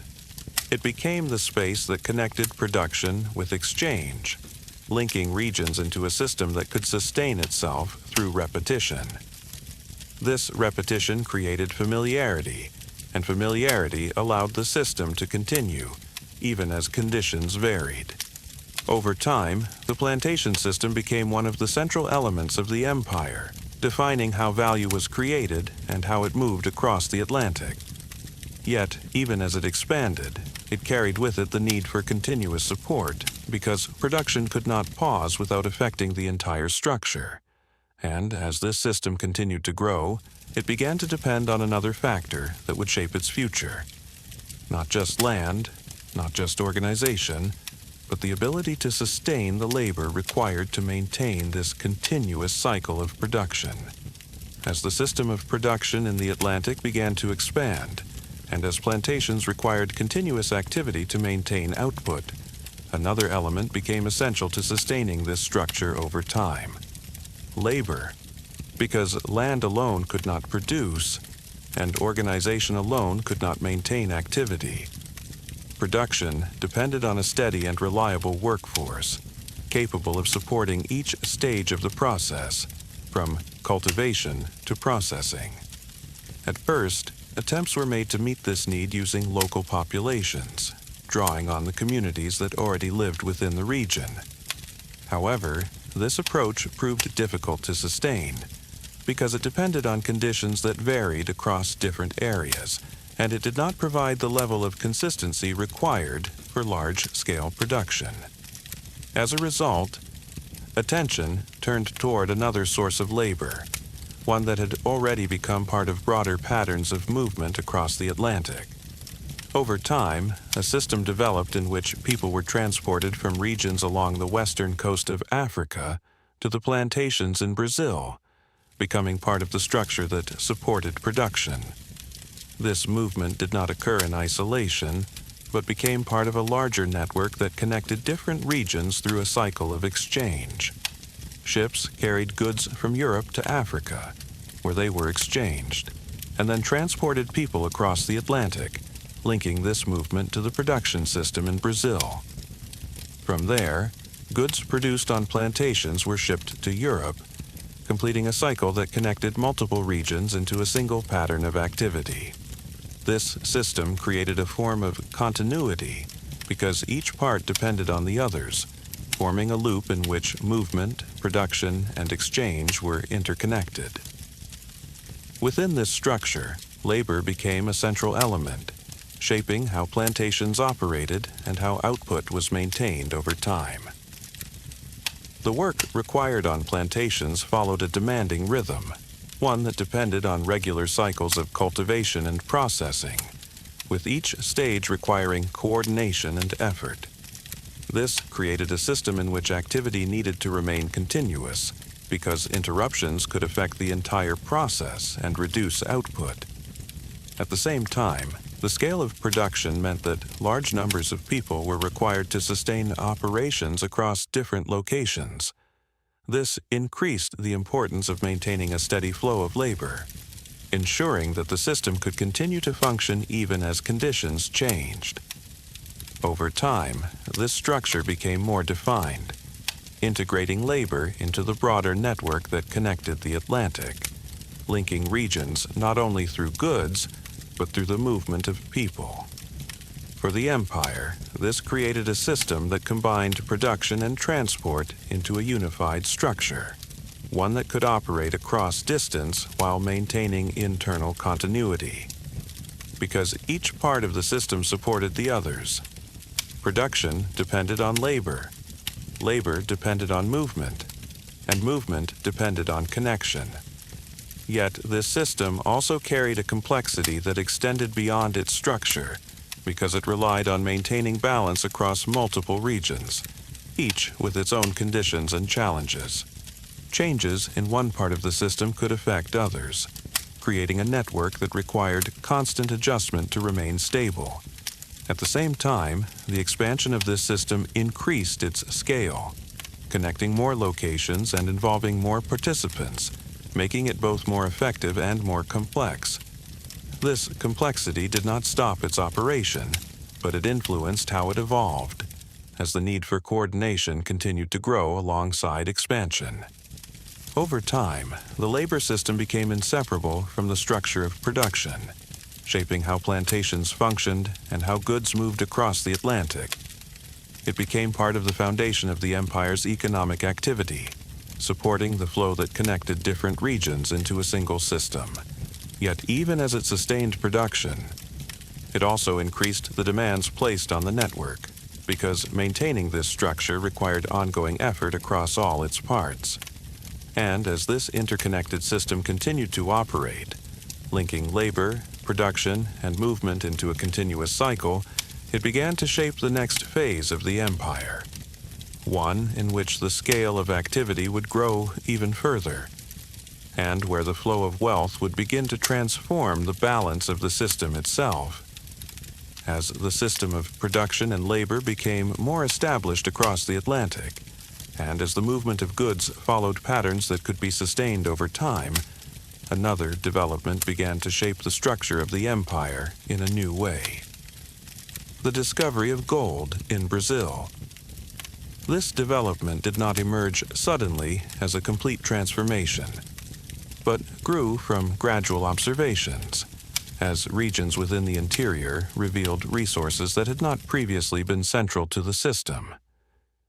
At first, the presence of gold was limited in scale, and its extraction required effort that extended beyond the established patterns of coastal production. However, as knowledge of these resources expanded, attention began to shift toward organizing their extraction in a more consistent way. This shift introduced a new dimension to the system, because while earlier activity had focused on cultivation and the movement of goods, gold represented a form of wealth that could be transported more directly, without the need for processing in the same way as agricultural products. This made it highly valuable within the broader structure, because it could move through the network more efficiently, co-linking distant regions through a concentrated form of value. Over time, efforts were directed toward expanding access to these resources, organizing extraction across different areas, and connecting these regions to existing routes that led toward the coast. This created a new pattern of movement, one that extended from the interior toward the ports, and from there across the Atlantic. As gold began to move through this system, it influenced the flow of wealth in a noticeable way, increasing the volume of resources that passed through the network and reinforcing its importance within the empire.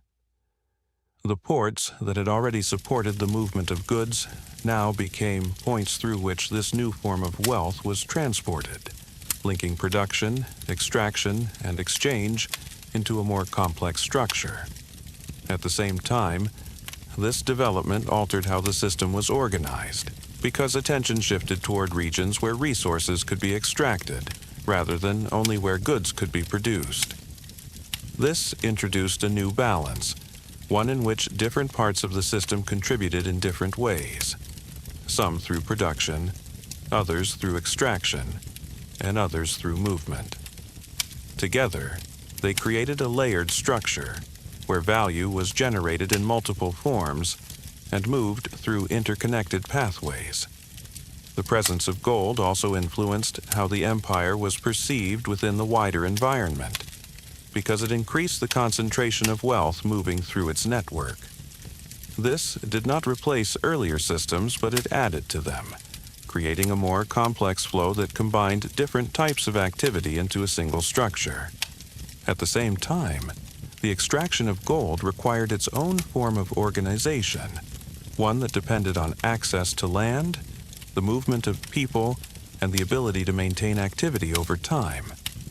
This introduced additional demands, as the system expanded further into regions that were not as closely connected to the coast, requiring new routes and new forms of coordination.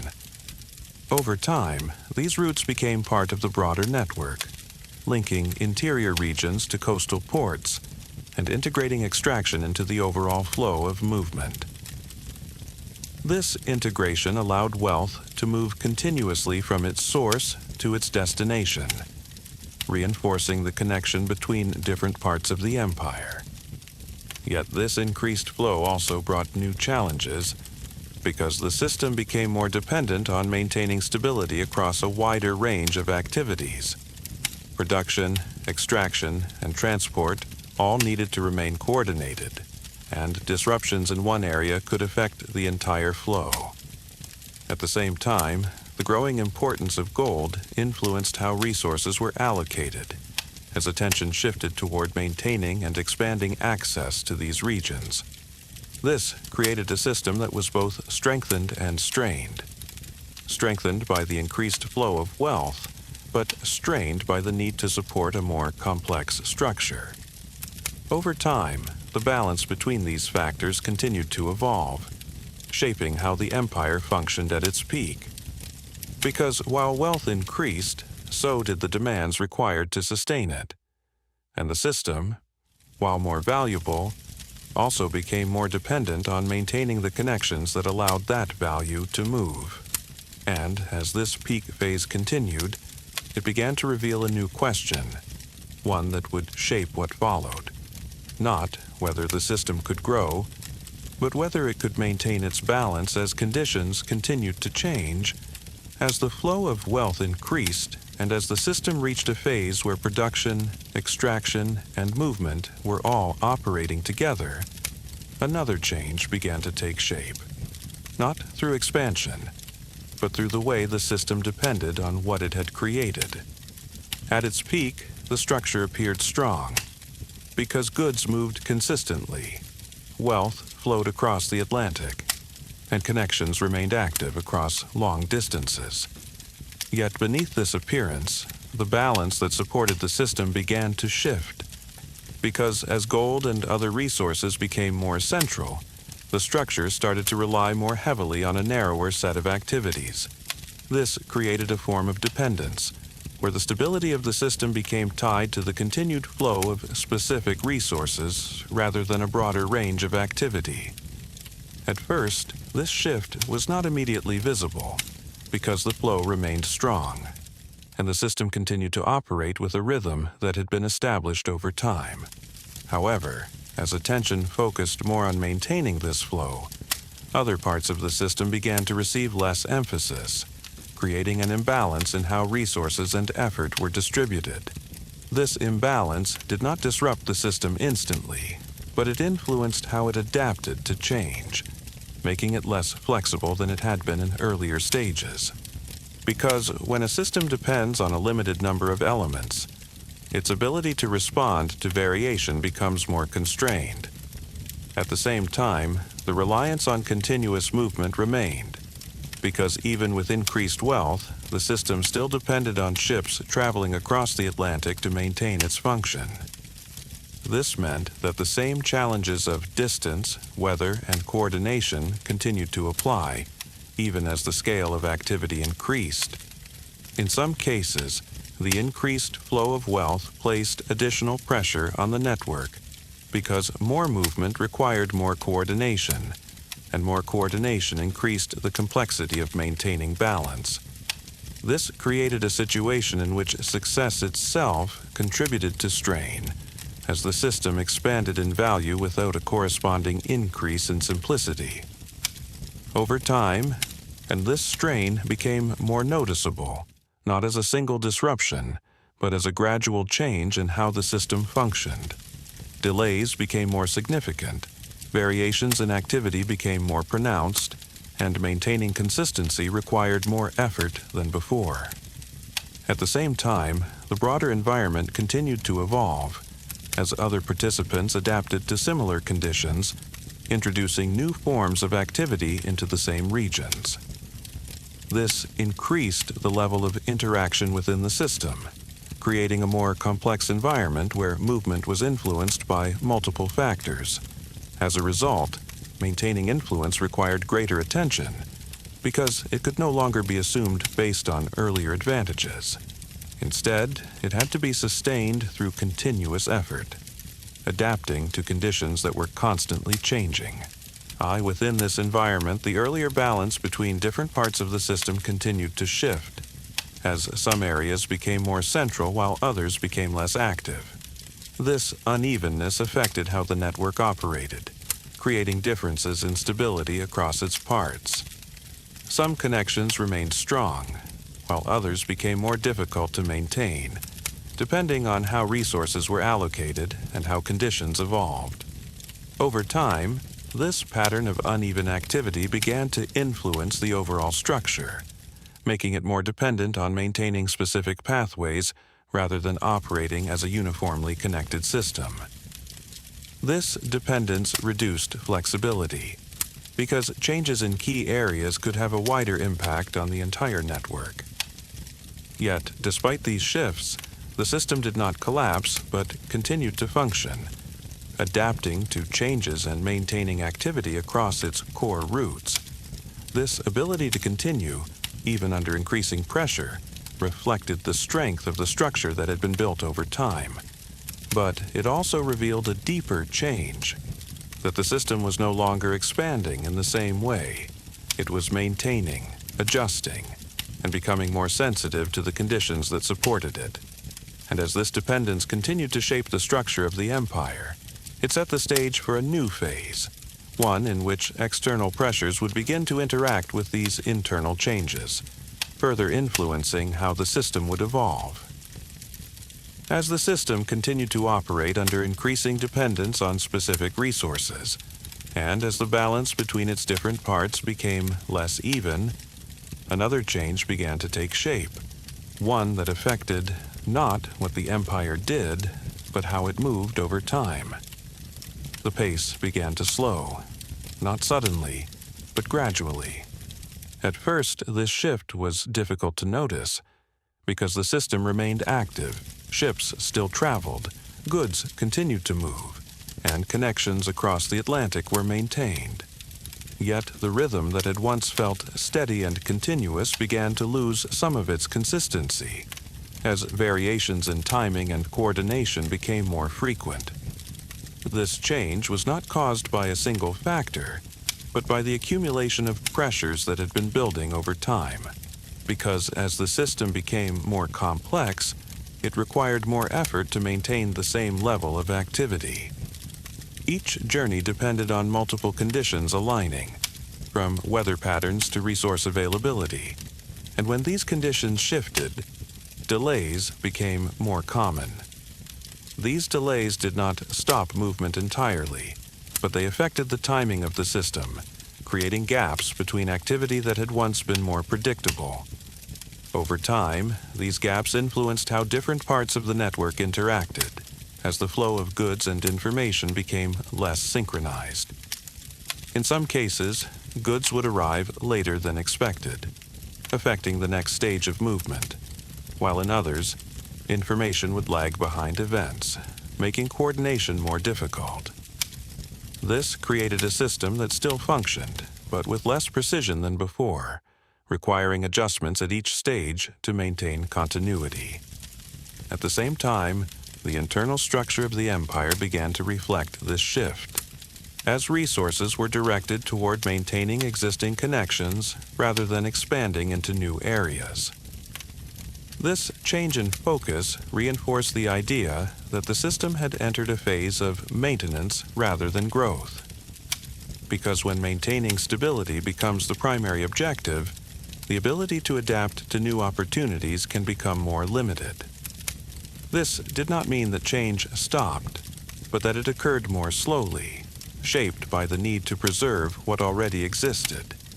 As a result, the system became more cautious, responding to conditions with measured adjustments rather than rapid movement. This caution helped maintain stability, but it also reduced flexibility, making it harder to respond quickly to new developments within the broader environment. At the same time, the scale of the network remained large, and maintaining connections across such distances continued to require coordination that was difficult to sustain consistently. This created a situation in which local conditions began to have a greater influence on how the system operated, as decisions were made based on immediate needs rather than a fully coordinated strategy.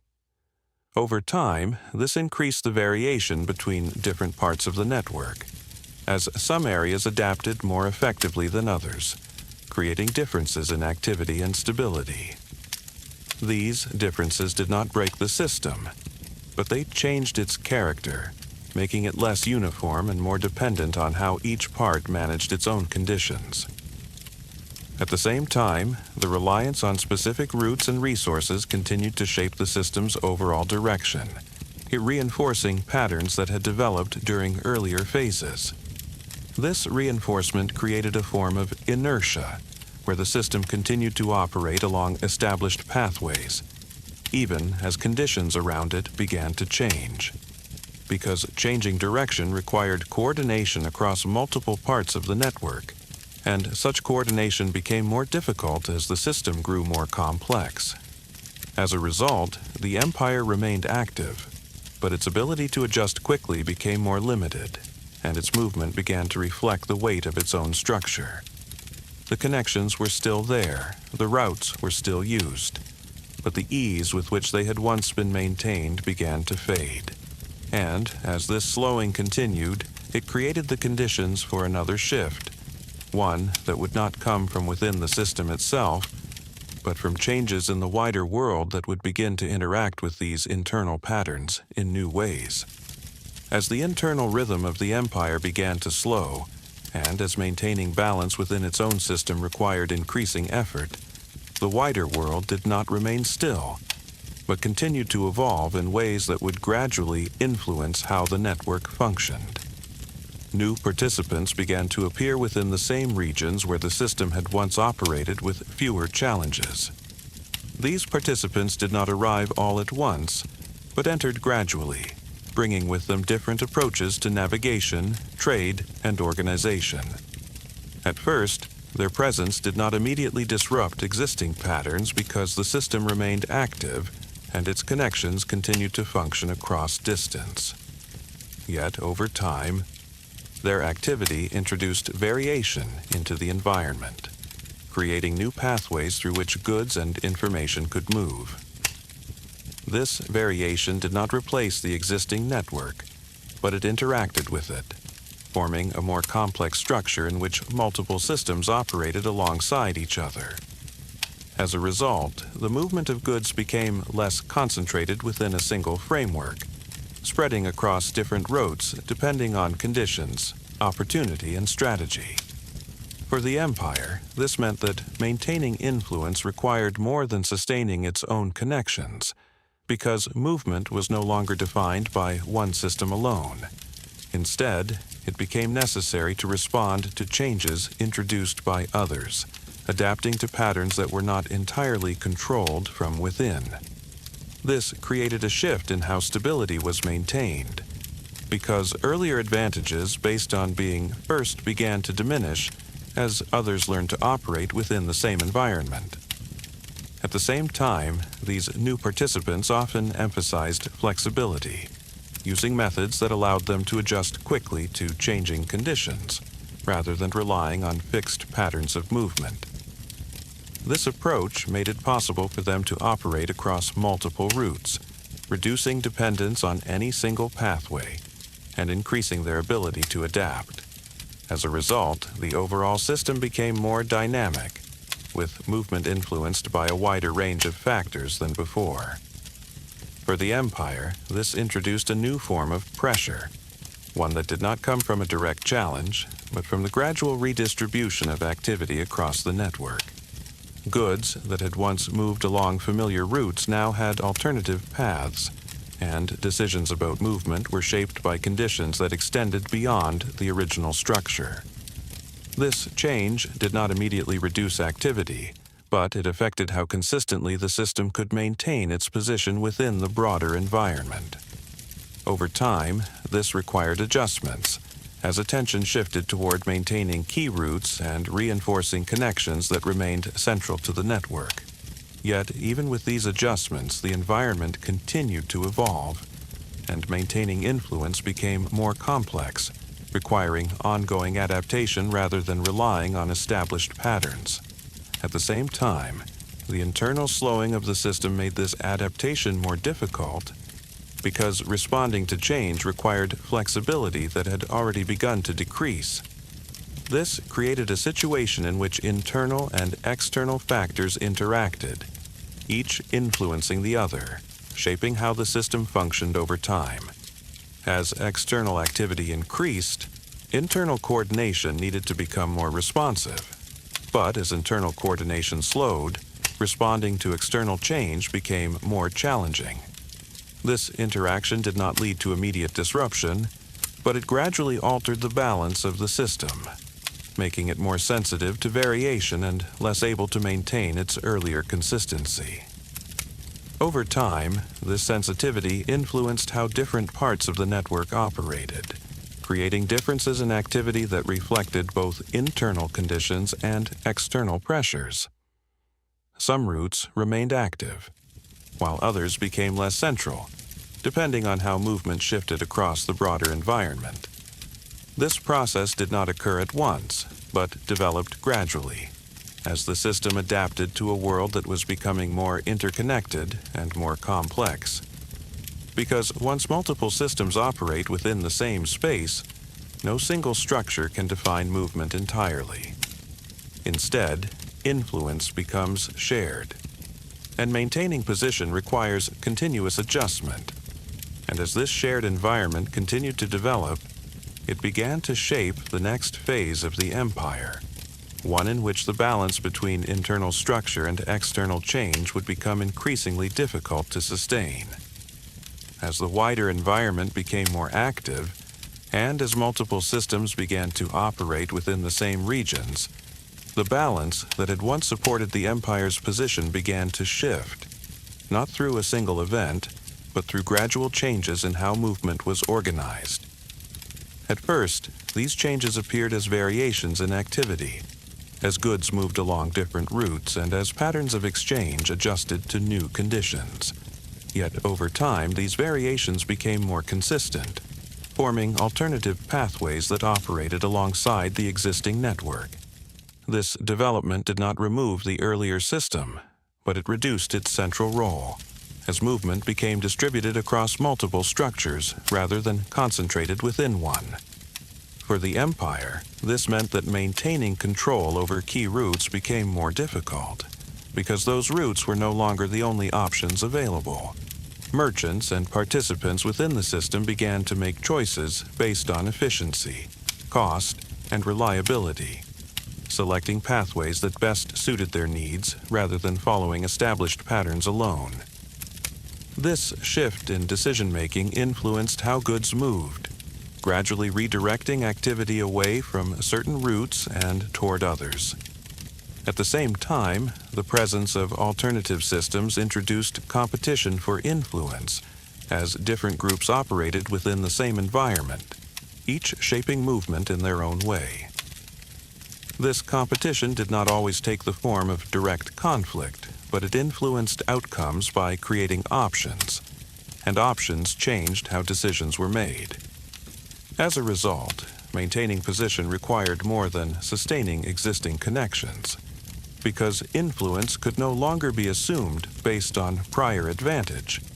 Instead, it had to be reinforced continuously, adapting to conditions that were changing across the broader network. This required flexibility. Yet flexibility had already begun to decline within the system, as internal structures became more focused on maintenance rather than adaptation. This created a gap between what was required and what could be achieved, making it more difficult to respond effectively to external changes. Over time, this gap influenced how different parts of the network operated, as some locations adapted to new conditions more effectively than others. In certain areas, activity remained strong, supported by established connections and continued movement. In others, activity became less consistent, as alternative routes drew movement away and reduced the importance of earlier pathways. This unevenness did not lead to immediate collapse, but it altered the structure of the network, making it less unified and more dependent on specific regions that continued to function effectively. At the same time, the redistribution of movement affected the flow of goods, as patterns that had once been predictable became more variable. This variation required ongoing adjustment, as decisions about movement were influenced by conditions that extended beyond any single part of the system. As a result, coordination became more complex, because maintaining continuity required responding to multiple factors at once. Over time, this complexity increased the effort required to sustain the network, as maintaining influence depended on understanding a wider range of conditions. Yet, even with this effort, the system could not fully control how movement evolved, because it was now part of a larger environment shaped by multiple participants. This marked a shift in the nature of control itself, from something that could be directed to something that had to be negotiated, because when multiple systems operate within the same space, influence becomes shared, and no single structure can determine outcomes alone. For the Empire, this meant that its role within the network was changing, not disappearing, but becoming one part of a broader system rather than its defining element. This change was gradual, but it affected how the network functioned, shaping decisions, movement, and the distribution of activity across regions. And as this shift in control continued, it began to interact with the internal patterns that had already developed, further influencing how the system would evolve as it moved into its later phase. As the shift in control continued to reshape how movement was organized, and as multiple systems operated within the same environment, the structure that had once functioned as a connected network began to change in a more noticeable way. The connections did not disappear, but they became less unified. At first, this change appeared as differences in how individual locations operated, as some continued to maintain strong connections while others experienced reduced activity. These differences reflected the uneven impact of both internal limitations and external pressures, creating a system that no longer moved with the same level of consistency across all its parts. Over time, this unevenness developed into a form of fragmentation, where the network remained connected in principle, but functioned more as a collection of separate segments than as a fully integrated structure. Each segment continued to operate, but its relationship to the rest of the system became less consistent, depending on local conditions and the availability of resources. This did not immediately disrupt the overall function, but it changed how movement flowed across the network, making it less predictable and more dependent on specific pathways. In some regions, routes remained active and continued to support regular movement, while in others, activity declined as alternative systems drew attention away. This created a pattern in which certain parts of the network became more central, while others became less significant over time. As a result, the system no longer functioned as a balanced whole, but as a structure where influence was concentrated in specific areas rather than distributed evenly. This concentration affected how goods and information moved, because pathways that remained active carried a greater share of activity, while others became less used. At the same time, the connections between these segments became less stable, as the coordination required to maintain them across a distance grew more difficult. Communication delays, variations in movement, and changing conditions all contributed to a network that required more effort to maintain its links. Over time, this effort became harder to sustain consistently, leading to further variation in how different parts of the system operated. This process reinforced fragmentation, as differences between regions increased and the overall structure became less cohesive. Yet, despite this fragmentation, the system did not collapse, but continued to function through its remaining connections, adapting to changes and maintaining activity where possible. This adaptability allowed the network to persist, even as its structure changed, reflecting the strength of the foundations that had been built earlier. However, persistence did not mean stability, because the fragmented structure was more sensitive to disruption, as the loss of a single connection could have a greater impact on the parts that depended on it. At the same time, the presence of alternative systems continued to influence how movement was organized, providing options that further reduced the need to rely on the original network. This reduced reliance made it more difficult to restore earlier patterns because activity had already shifted toward new pathways. As a result, the system entered a phase where maintaining what remained became more important than attempting to recover what had been lost. This shift in focus reflected a deeper change, as the empire moved from expansion and growth toward preservation and adaptation. Because when a system becomes fragmented, its strength lies not in extending further, but in sustaining the parts that continue to function. Over time, this approach allowed the network to remain active, but it also marked a transition into a later phase, where the structure no longer defined the broader environment, but existed within it as one of several interconnected systems. And as this fragmented structure continued to operate, it set the stage for another development, one that would further reshape the center of the empire and influence how it related to the regions it had once connected. As the network became more fragmented, and as maintaining connections required increasing effort across different regions, another change began to take shape, not through the structure of routes or the flow of goods, but through the center from which authority itself was organized. This change did not occur suddenly, but developed through a period of uncertainty, where questions about leadership and continuity influenced how decisions were made. For a system that depended on coordination across long distances, the stability of the center played an important role, because it shaped how resources were directed and how priorities were defined. Over time, this situation led to a shift in how authority was structured, as the crown of Portugal became connected to that of a neighboring kingdom, creating a shared framework in which governance extended beyond a single center. This arrangement did not immediately alter the daily operation of the network, as routes continued to function and activity remained ongoing across different regions. Yet, it introduced a new layer of complexity, because decisions were now influenced by a broader set of concerns that extended beyond the original structure of the empire. This meant that attention and resources were distributed across a wider range of priorities, affecting how consistently the existing network could be maintained.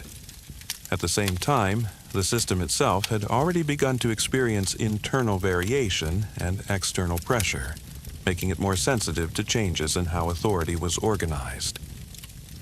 The combination of these factors created a situation in which maintaining balance became more difficult, not because the structure disappeared, but because it now operated within a more complex framework. Some parts of the network continued to function with relative stability, supported by established connections and ongoing activity.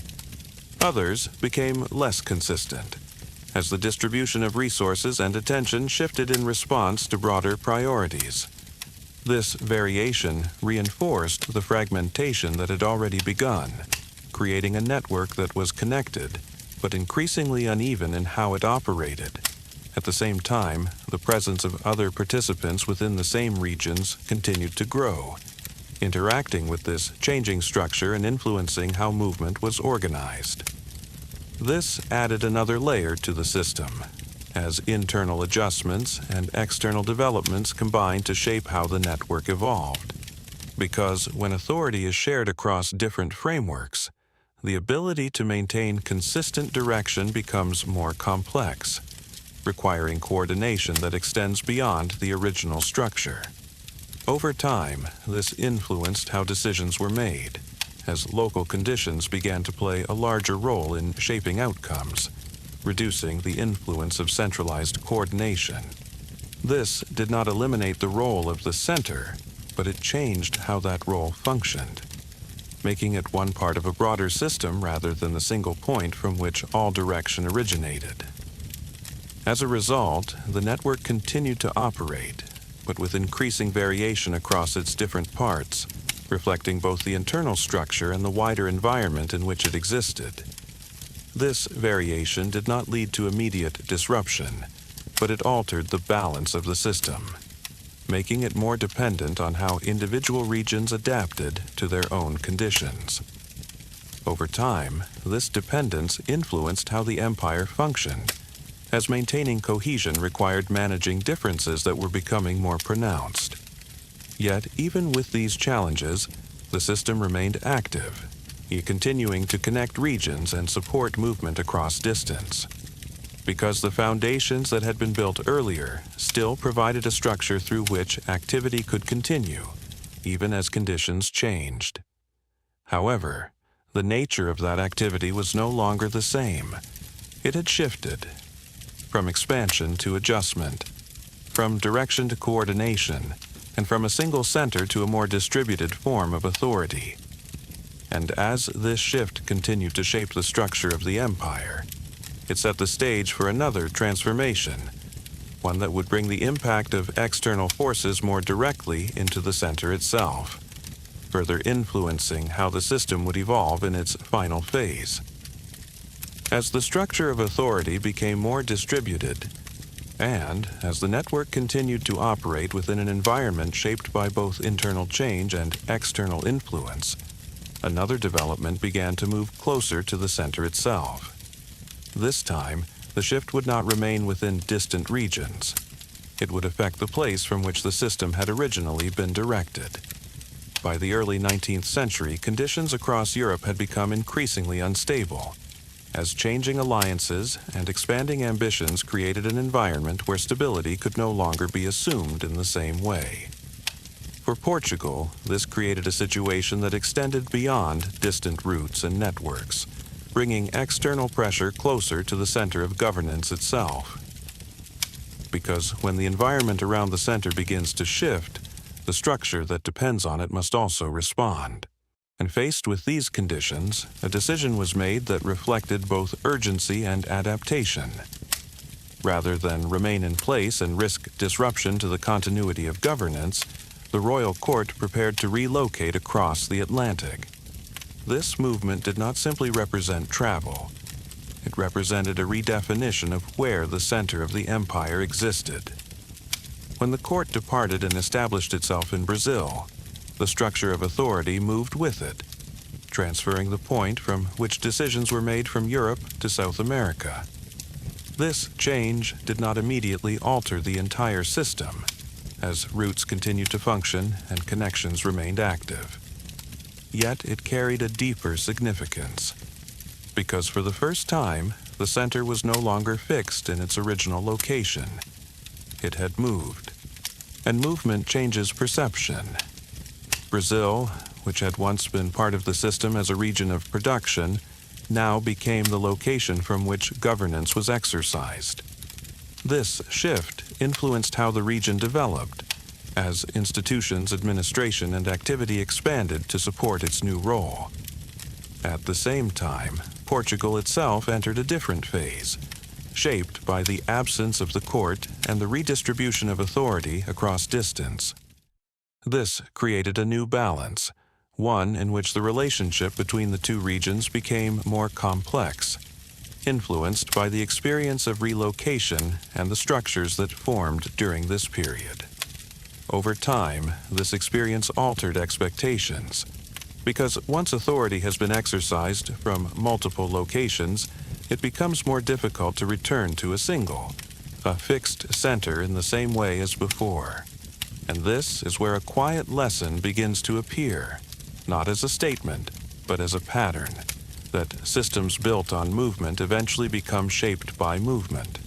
The same ocean that once allowed expansion now allowed relocation. The same flexibility that created connection now made the center itself adaptable. This did not weaken the system immediately, but it changed how stability was understood. Because stability was no longer tied to a single place. it became something that could shift, adjust, and reform in response to conditions. As the court eventually returned, the earlier structure did not fully reappear in its original form. Because the experience had already changed how authority functioned, creating a system that had learned to operate across distance, even at its center. This change reflected a broader pattern that had been developing throughout the Empire's history. That strength had never come from fixed control alone, but from the ability to adapt, to move, and to reorganize when conditions required it. Yet adaptation carries its own cost, because each adjustment alters the structure slightly, creating a system that becomes more flexible, but also less anchored. Over time, this balance between flexibility and stability becomes more difficult to maintain, and the system begins to move toward a different kind of phase, one defined not by expansion, but by transformation. And as this transformation continued, shaped by both internal experience and external pressure, the Empire entered its final stage. One where its role within the wider world would no longer be defined by control, but by how it adapted to what had already been set in motion. As the center of the Empire had shifted and then partially returned, and as the experience of relocation altered how authority was understood, the system entered a phase that was no longer defined by expansion, but by its place within a world that had continued to evolve. The network still existed. Routes still connected distant regions. Goods still moved across the Atlantic and beyond. Yet the role of the Empire within this system had begun to change, because the environment around it was no longer the same as it had been during its earlier rise. Other systems had developed, other pathways had become established, and movement was now shaped by a wider set of influences that extended beyond any single structure. This meant that the Empire no longer defined the system. It existed within it, as one participant among many. This shift was not sudden, and it did not remove the structures that had been built, but it changed how those structures functioned. Because influence no longer came from being first, or from controlling key routes alone. It came from adapting to a system that had become larger and more interconnected. At the same time, the internal structure of the Empire continued to reflect the changes that had accumulated over time. The network remained active, but it required ongoing adjustment to maintain its function. And each adjustment, while allowing the system to continue, they also moved it further away from the simplicity that had once defined its early strength. This created a quiet transformation, one in which continuity depended not on preserving the past exactly, but on adapting it to the present. And within that transformation, another pattern begins to appear. That systems do not end only when they collapse. They also change when the world around them grows beyond what they were designed to control. In this sense, the Empire had not disappeared. It had been absorbed into a larger structure, its roots still used, its connections still present, but no longer central in the way they once were.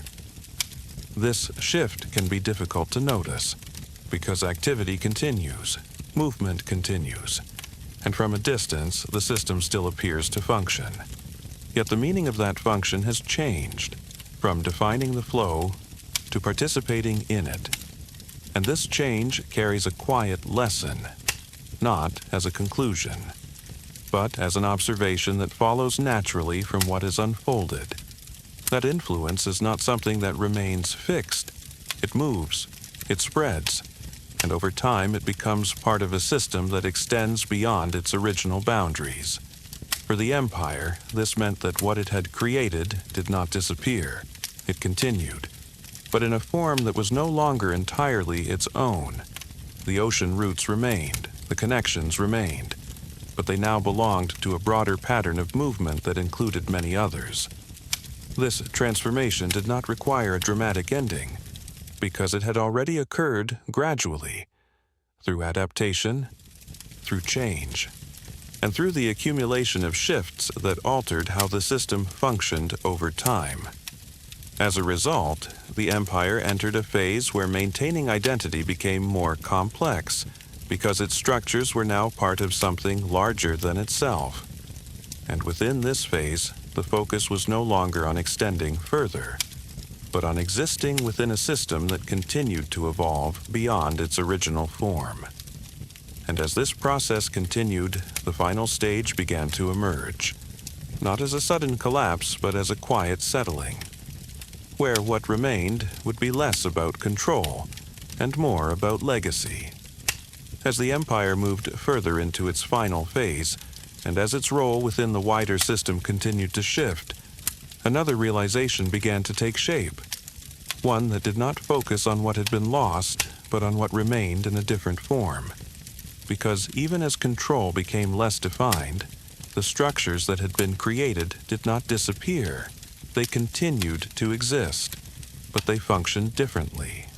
The routes that once carried exploration still connected distant regions. The ports that once served as points of control still supported movement. And the patterns that had been established over time continued to influence how goods and people moved across oceans. Yet none of these elements belonged to a single system anymore. They had become part of something larger, a network that extended beyond its original design. This shift from control to participation marked a quiet transformation, one that did not require a clear ending, because it unfolded gradually through the way the system adapted to change. And within this transformation, a different kind of strength began to appear. Not the strength of expansion, but the strength of influence that remains even after direct control has faded. Because what had been created could not be undone simply by the passage of time. The knowledge of navigation, the understanding of routes, the connections between regions, all of these continued to shape the world, even as the system that had first organized them became less central. In this sense, the empire did not vanish. It became part of the foundation of what followed. And this introduces another quiet lesson, that what lasts is not always what is controlled, but what continues to be used. Control can shift, power can move, but structures that connect people and places often remain, adapting to new conditions while preserving their essential function. Over time, these structures become so integrated into the wider system that their origin becomes less visible. They are no longer seen as belonging to one source, but as part of how the world operates. For the empire, this meant that its greatest influence was not limited to the period when it was most powerful, but extended beyond it, through the systems it had helped to shape. This kind of legacy does not depend on maintaining dominance. It depends on creating something that continues to function even when control is no longer present. Yet, this form of continuation also reflects a change in identity. Because when influence becomes part of a larger system, it no longer exists in isolation. It becomes shared, distributed, and shaped by others. This does not diminish its significance, but it alters how it is understood, from something that defines to something that contributes.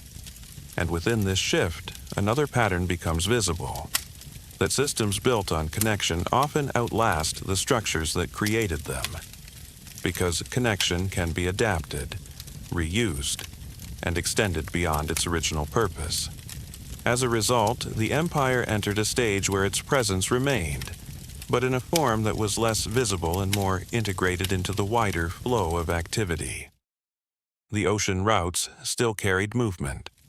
The connections still linked regions, but they did so as part of a system that had grown beyond its original boundaries.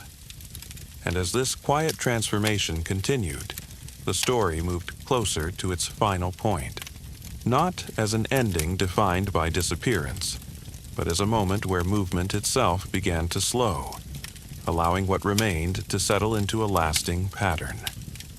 As the empire continued to settle into its later phase, and as its role within the wider system became more integrated and less central, a single event emerged that would draw attention back to the center once again. Not through expansion, but through disruption. On a morning in the mid-18th century, the city of Lisbon moved through its usual rhythm, shaped by routine, familiarity, and the quiet assumption that the structures surrounding daily life would remain stable. Then the ground began to shift. At first, the movement was subtle, almost difficult to notice, but within moments it became stronger, breaking the sense of stability that had defined the space.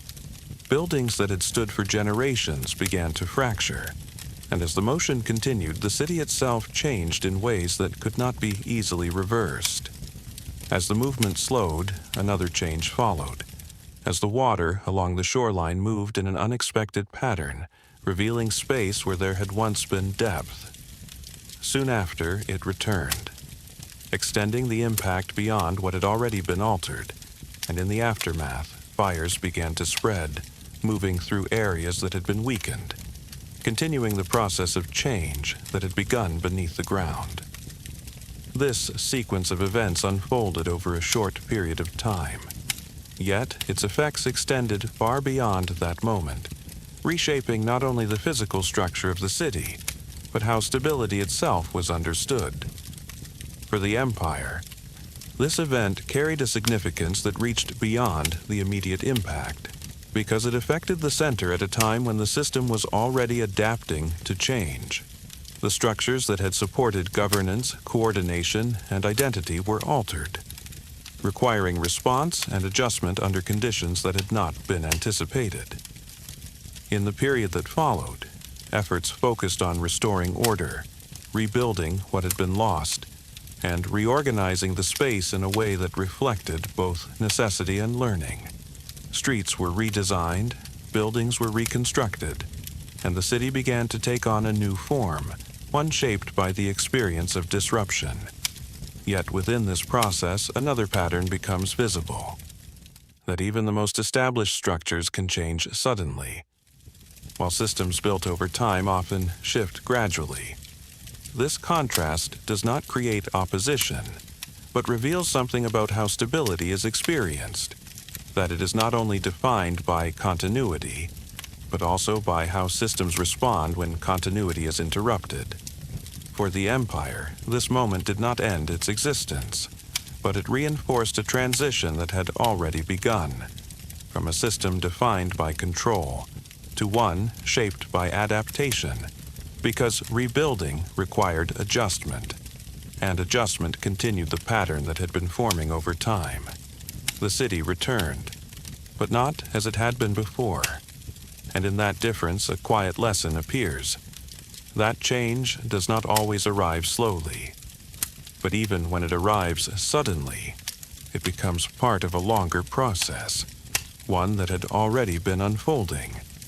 As the system continued beyond this moment, it carried both its past structure and the effects of what had occurred, integrating them into a form that could continue to function.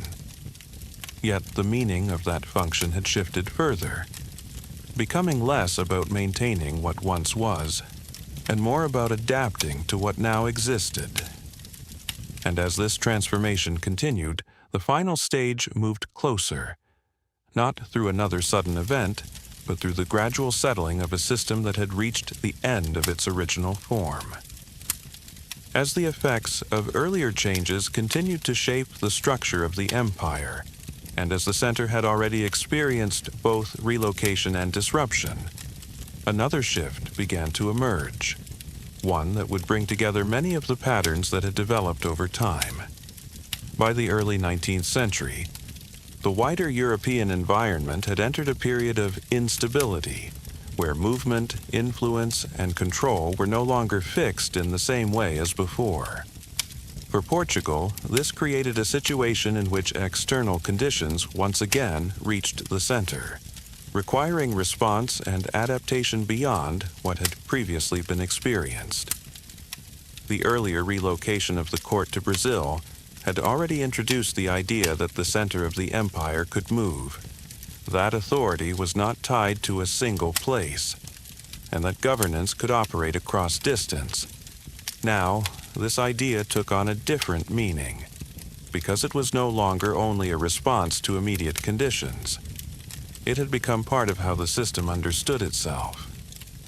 When the court returned to Portugal, the structure that reformed was not identical to what had existed before, because the experience of movement had changed expectations, both in how authority was organized and in how regions related to one another.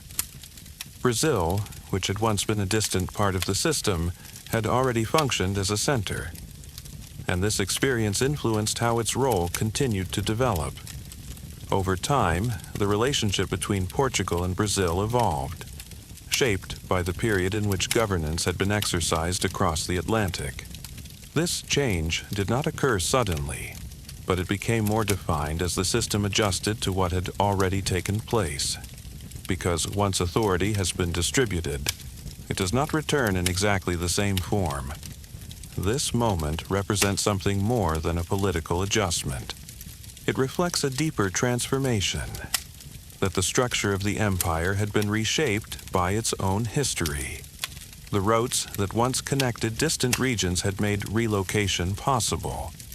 The flexibility that supported expansion had allowed the center to move, and the adaptations that followed had altered how the system functioned.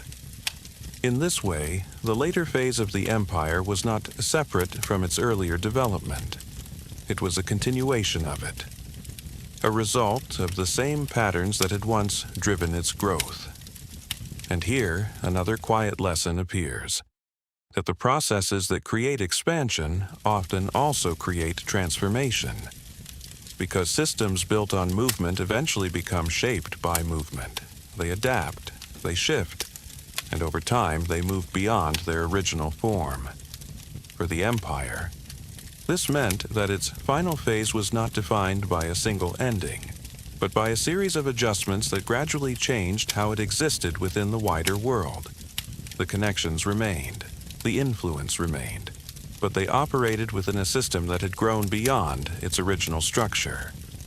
As a result, the empire did not simply stop, it transformed, becoming part of a broader pattern of movement, connection, and exchange that continued beyond its original identity. And as this transformation settled into place, the story moved toward its final moment, not as a conclusion defined by disappearance, but as a quiet ending where movement slows and what remains begins to rest within a larger whole. As the movement of the empire gradually slowed, and as the structures that had once defined its expansion settled into a different form, the story reaches its final moment, not as an abrupt ending, but as a quiet continuation within a wider world. The roots remain. The oceans still connect distant places, and the patterns of movement that were shaped over time continue, carried forward by systems that have grown beyond their original beginnings. What once required discovery now feels familiar. What once depended on uncertainty now moves with expectation, and what once belonged to a single structure now exists as part of something larger. This is not the disappearance of what came before, but its transformation, because the influence of the empire did not end when its control changed. It continued through the connections it helped to create, through the pathways that remain in use, and through the patterns that still shape how the world moves. In this sense, the story does not close. It settles, gently, into the background of what followed. And perhaps this is where the final reflection becomes clear, that history is not only a record of beginnings and endings, but a process of movement, where each phase leaves something behind, not always in the form it once had, but in ways that continue to shape what comes after. The ocean that once separated regions became the space that connected them. The roots that once defined an empire became part of a wider system. And the movement that once expanded outward now flows quietly through the structures that remain. Nothing has truly stopped. It has only changed its pace, slowed, and become part of something that no longer needs to be defined by a single name. If you listen closely, the story is still there, in the movement of ships across distant water, in the quiet connection between places that once felt far apart, and in the patterns that continue, even when their origin is no longer visible. And now, as the sound of the ocean softens, and the movement of the story begins to fade into the distance, you can let your thoughts follow that same rhythm, slowing, settling, and becoming still. There's nothing more you need to follow, nothing more you need to hold on to. The journey has already unfolded, and what remains can simply drift, gently, into rest. If this story has carried you this far, you can allow it to stay with you, not as something to think about, but as something that fades naturally into the quiet. And if you choose to return again, the path will still be here, waiting, just as it has always been. For now, you can rest.